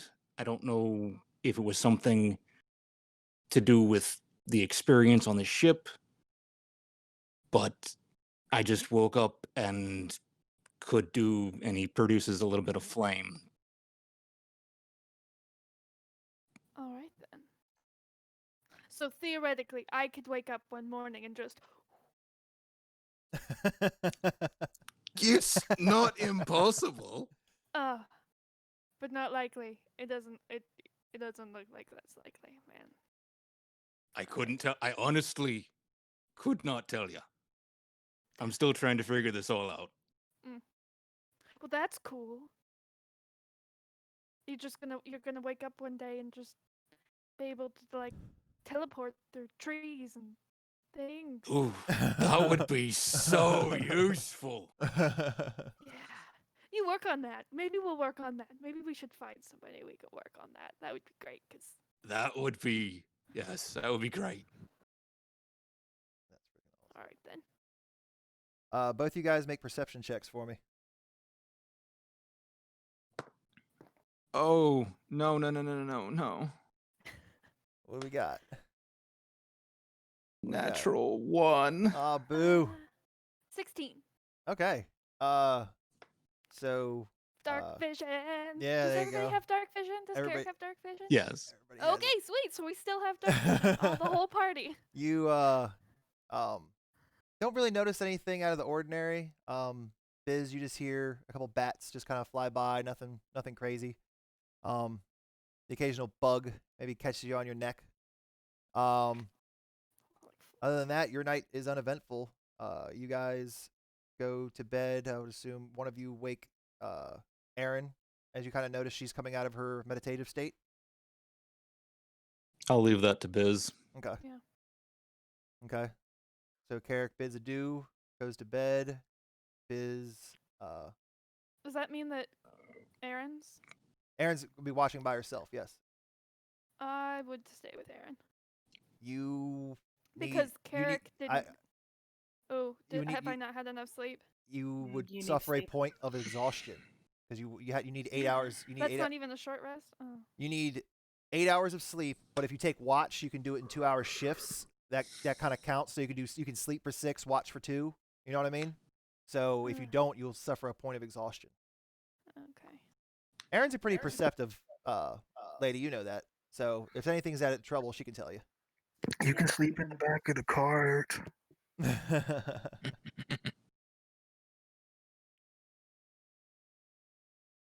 Yeah, as I'm waking her up, I'm just like I'll be sleeping lightly. If you need anything, let me know. Thank you. I'm sure Mist will be keeping an ear out as well. Right. So Biz goes to rest. Erin, is there anything you'd like to do, or you just want to peacefully take your watch? It would be super nice if I could just not have to talk to anybody and kind of recharge. Good deal. Because Good deal. she That's just totally she fine. likes being in the forest. Give me a perception. Come on, big money.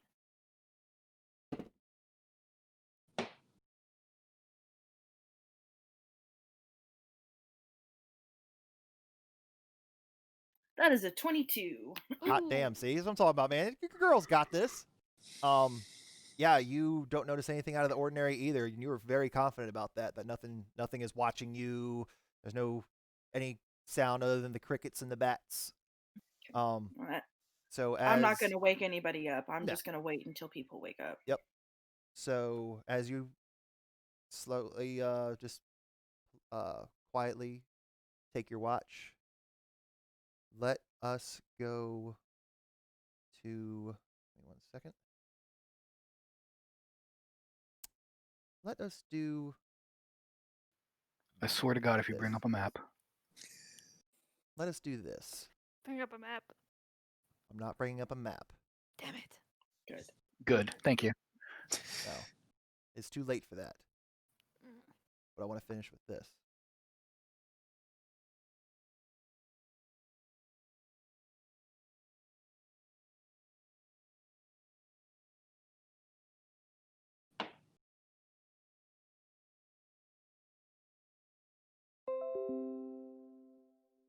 Carrick.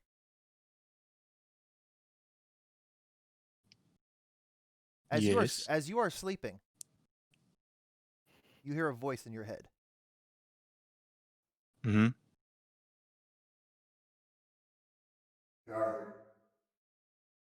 Carrick Knight breathes. I have been watching your escapades for a very long time now. I know you may be confused as to how you gained such new power. Well, let me put your mind at ease. I have been called many things. Keeper of the seas, the master of names, the unwavering rudder, the vault of the oceans. But you may call me Zergo. I have granted you these gifts because I see a change in you. A change for good. A change for peace. A change of art even. But we both know it to be true that you were once a plunderer of vessels for your own gain. But when you chose of your own volition not to raid that wrecked vessel, I saw the color of your spirit change from a dark pale gray to an ocean blue sapphire. You see, I put that ship on those rocks as a test to see if any wrongdoers could potentially have a change of heart. You, Karen, you are the first to pass. So I grant you these boons, these powers, so that you may help others see the light through their own darkness. Protect your new friends, for they will help you on your journey. I'll be watching you, Karen. Make me proud.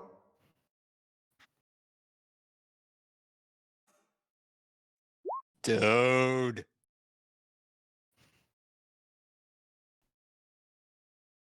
And you're still asleep, obviously, thinking of this now, racking your brain. Mm-hmm. And what was the name you said? Zerbo. Xerbo. Zerbo. Okay. Missed. Don't think I forgot about you there, buddy. Fights again? I'm not Second. cool enough for that. Ooh. Self-deprecation for the win. Self-deprecation.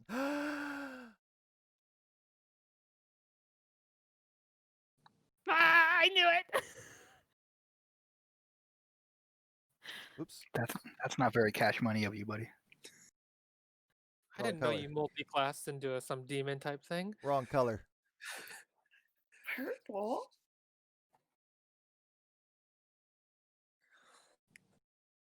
Hello, miss. I know who you are. Do not be surprised. I've seen your deeds in your past life, and my, weren't you a deceptive one? You made deception art form. Oh, I'm very pleased and proud of you. I also saw how you were deceived yourself. It is unfortunate that you were weighed to that place for so long, as it made your soul harden. You have put up some fairly thick walls to guard your feelings, as that can be good against your enemies. It's not so good around your compatriots here. I'm not the only deity with interests in your party. A few of us have stakes in your party's future, as they have stakes in the future of the world. So, as much as I love illusions and deceptions, your allies will need to trust you, as you should them. Can you make me a vow? Can you do as I have asked of you? Yes or no?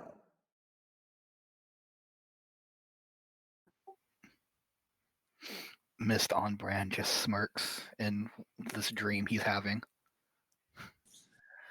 I usually like to know the names of who I'm working for or against. If you could be so kind to give me that morsel of information. Just say the name. You know exactly who I am.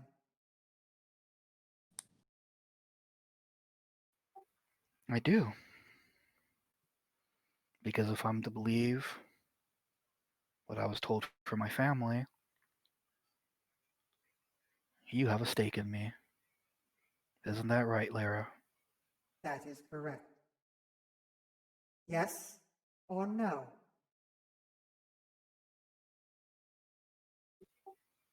Yes. That makes me happy. A good follower does what is asked of their deity. As you awaken, meditate for a few minutes, and you will see what gifts I may be able to bestow.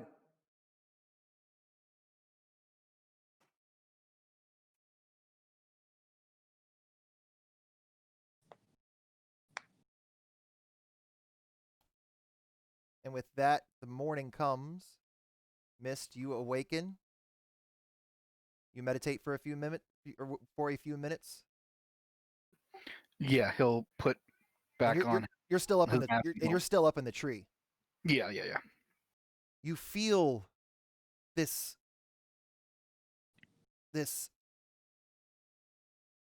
urge to hide, as if your hair stood up on end. Not because you're like a cat person in tabaxi or anything. It's just you literally feel like a danger sense has kicked in for a moment. And Would you say I feel more alert? No. You just feel if there's a sense of danger that this may become useful to you, as a 15-foot cube of smoke irradiates from your body, as you've now gained the ability called Smokescreen. Holy shit. Essentially, what it does is you can spend a bonus action once per day. You concentrate and create a very dense fog in a 15-foot cube centered on you. You can see out of your illusion, but others cannot. It lasts for 6 seconds. Creatures effectively suffer from the blind status when trying to peer into the fog to see you.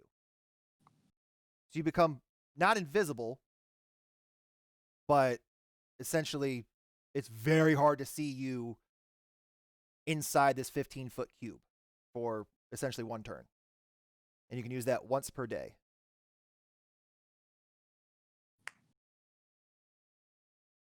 And with that, we're going to end the session.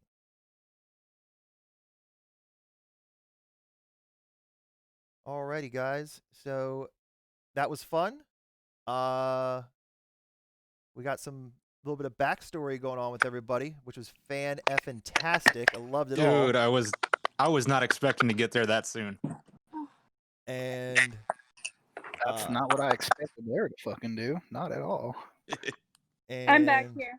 Sorry, my internet went out. it's all good. Your video is still effed up, but we're ending this session. It's okay.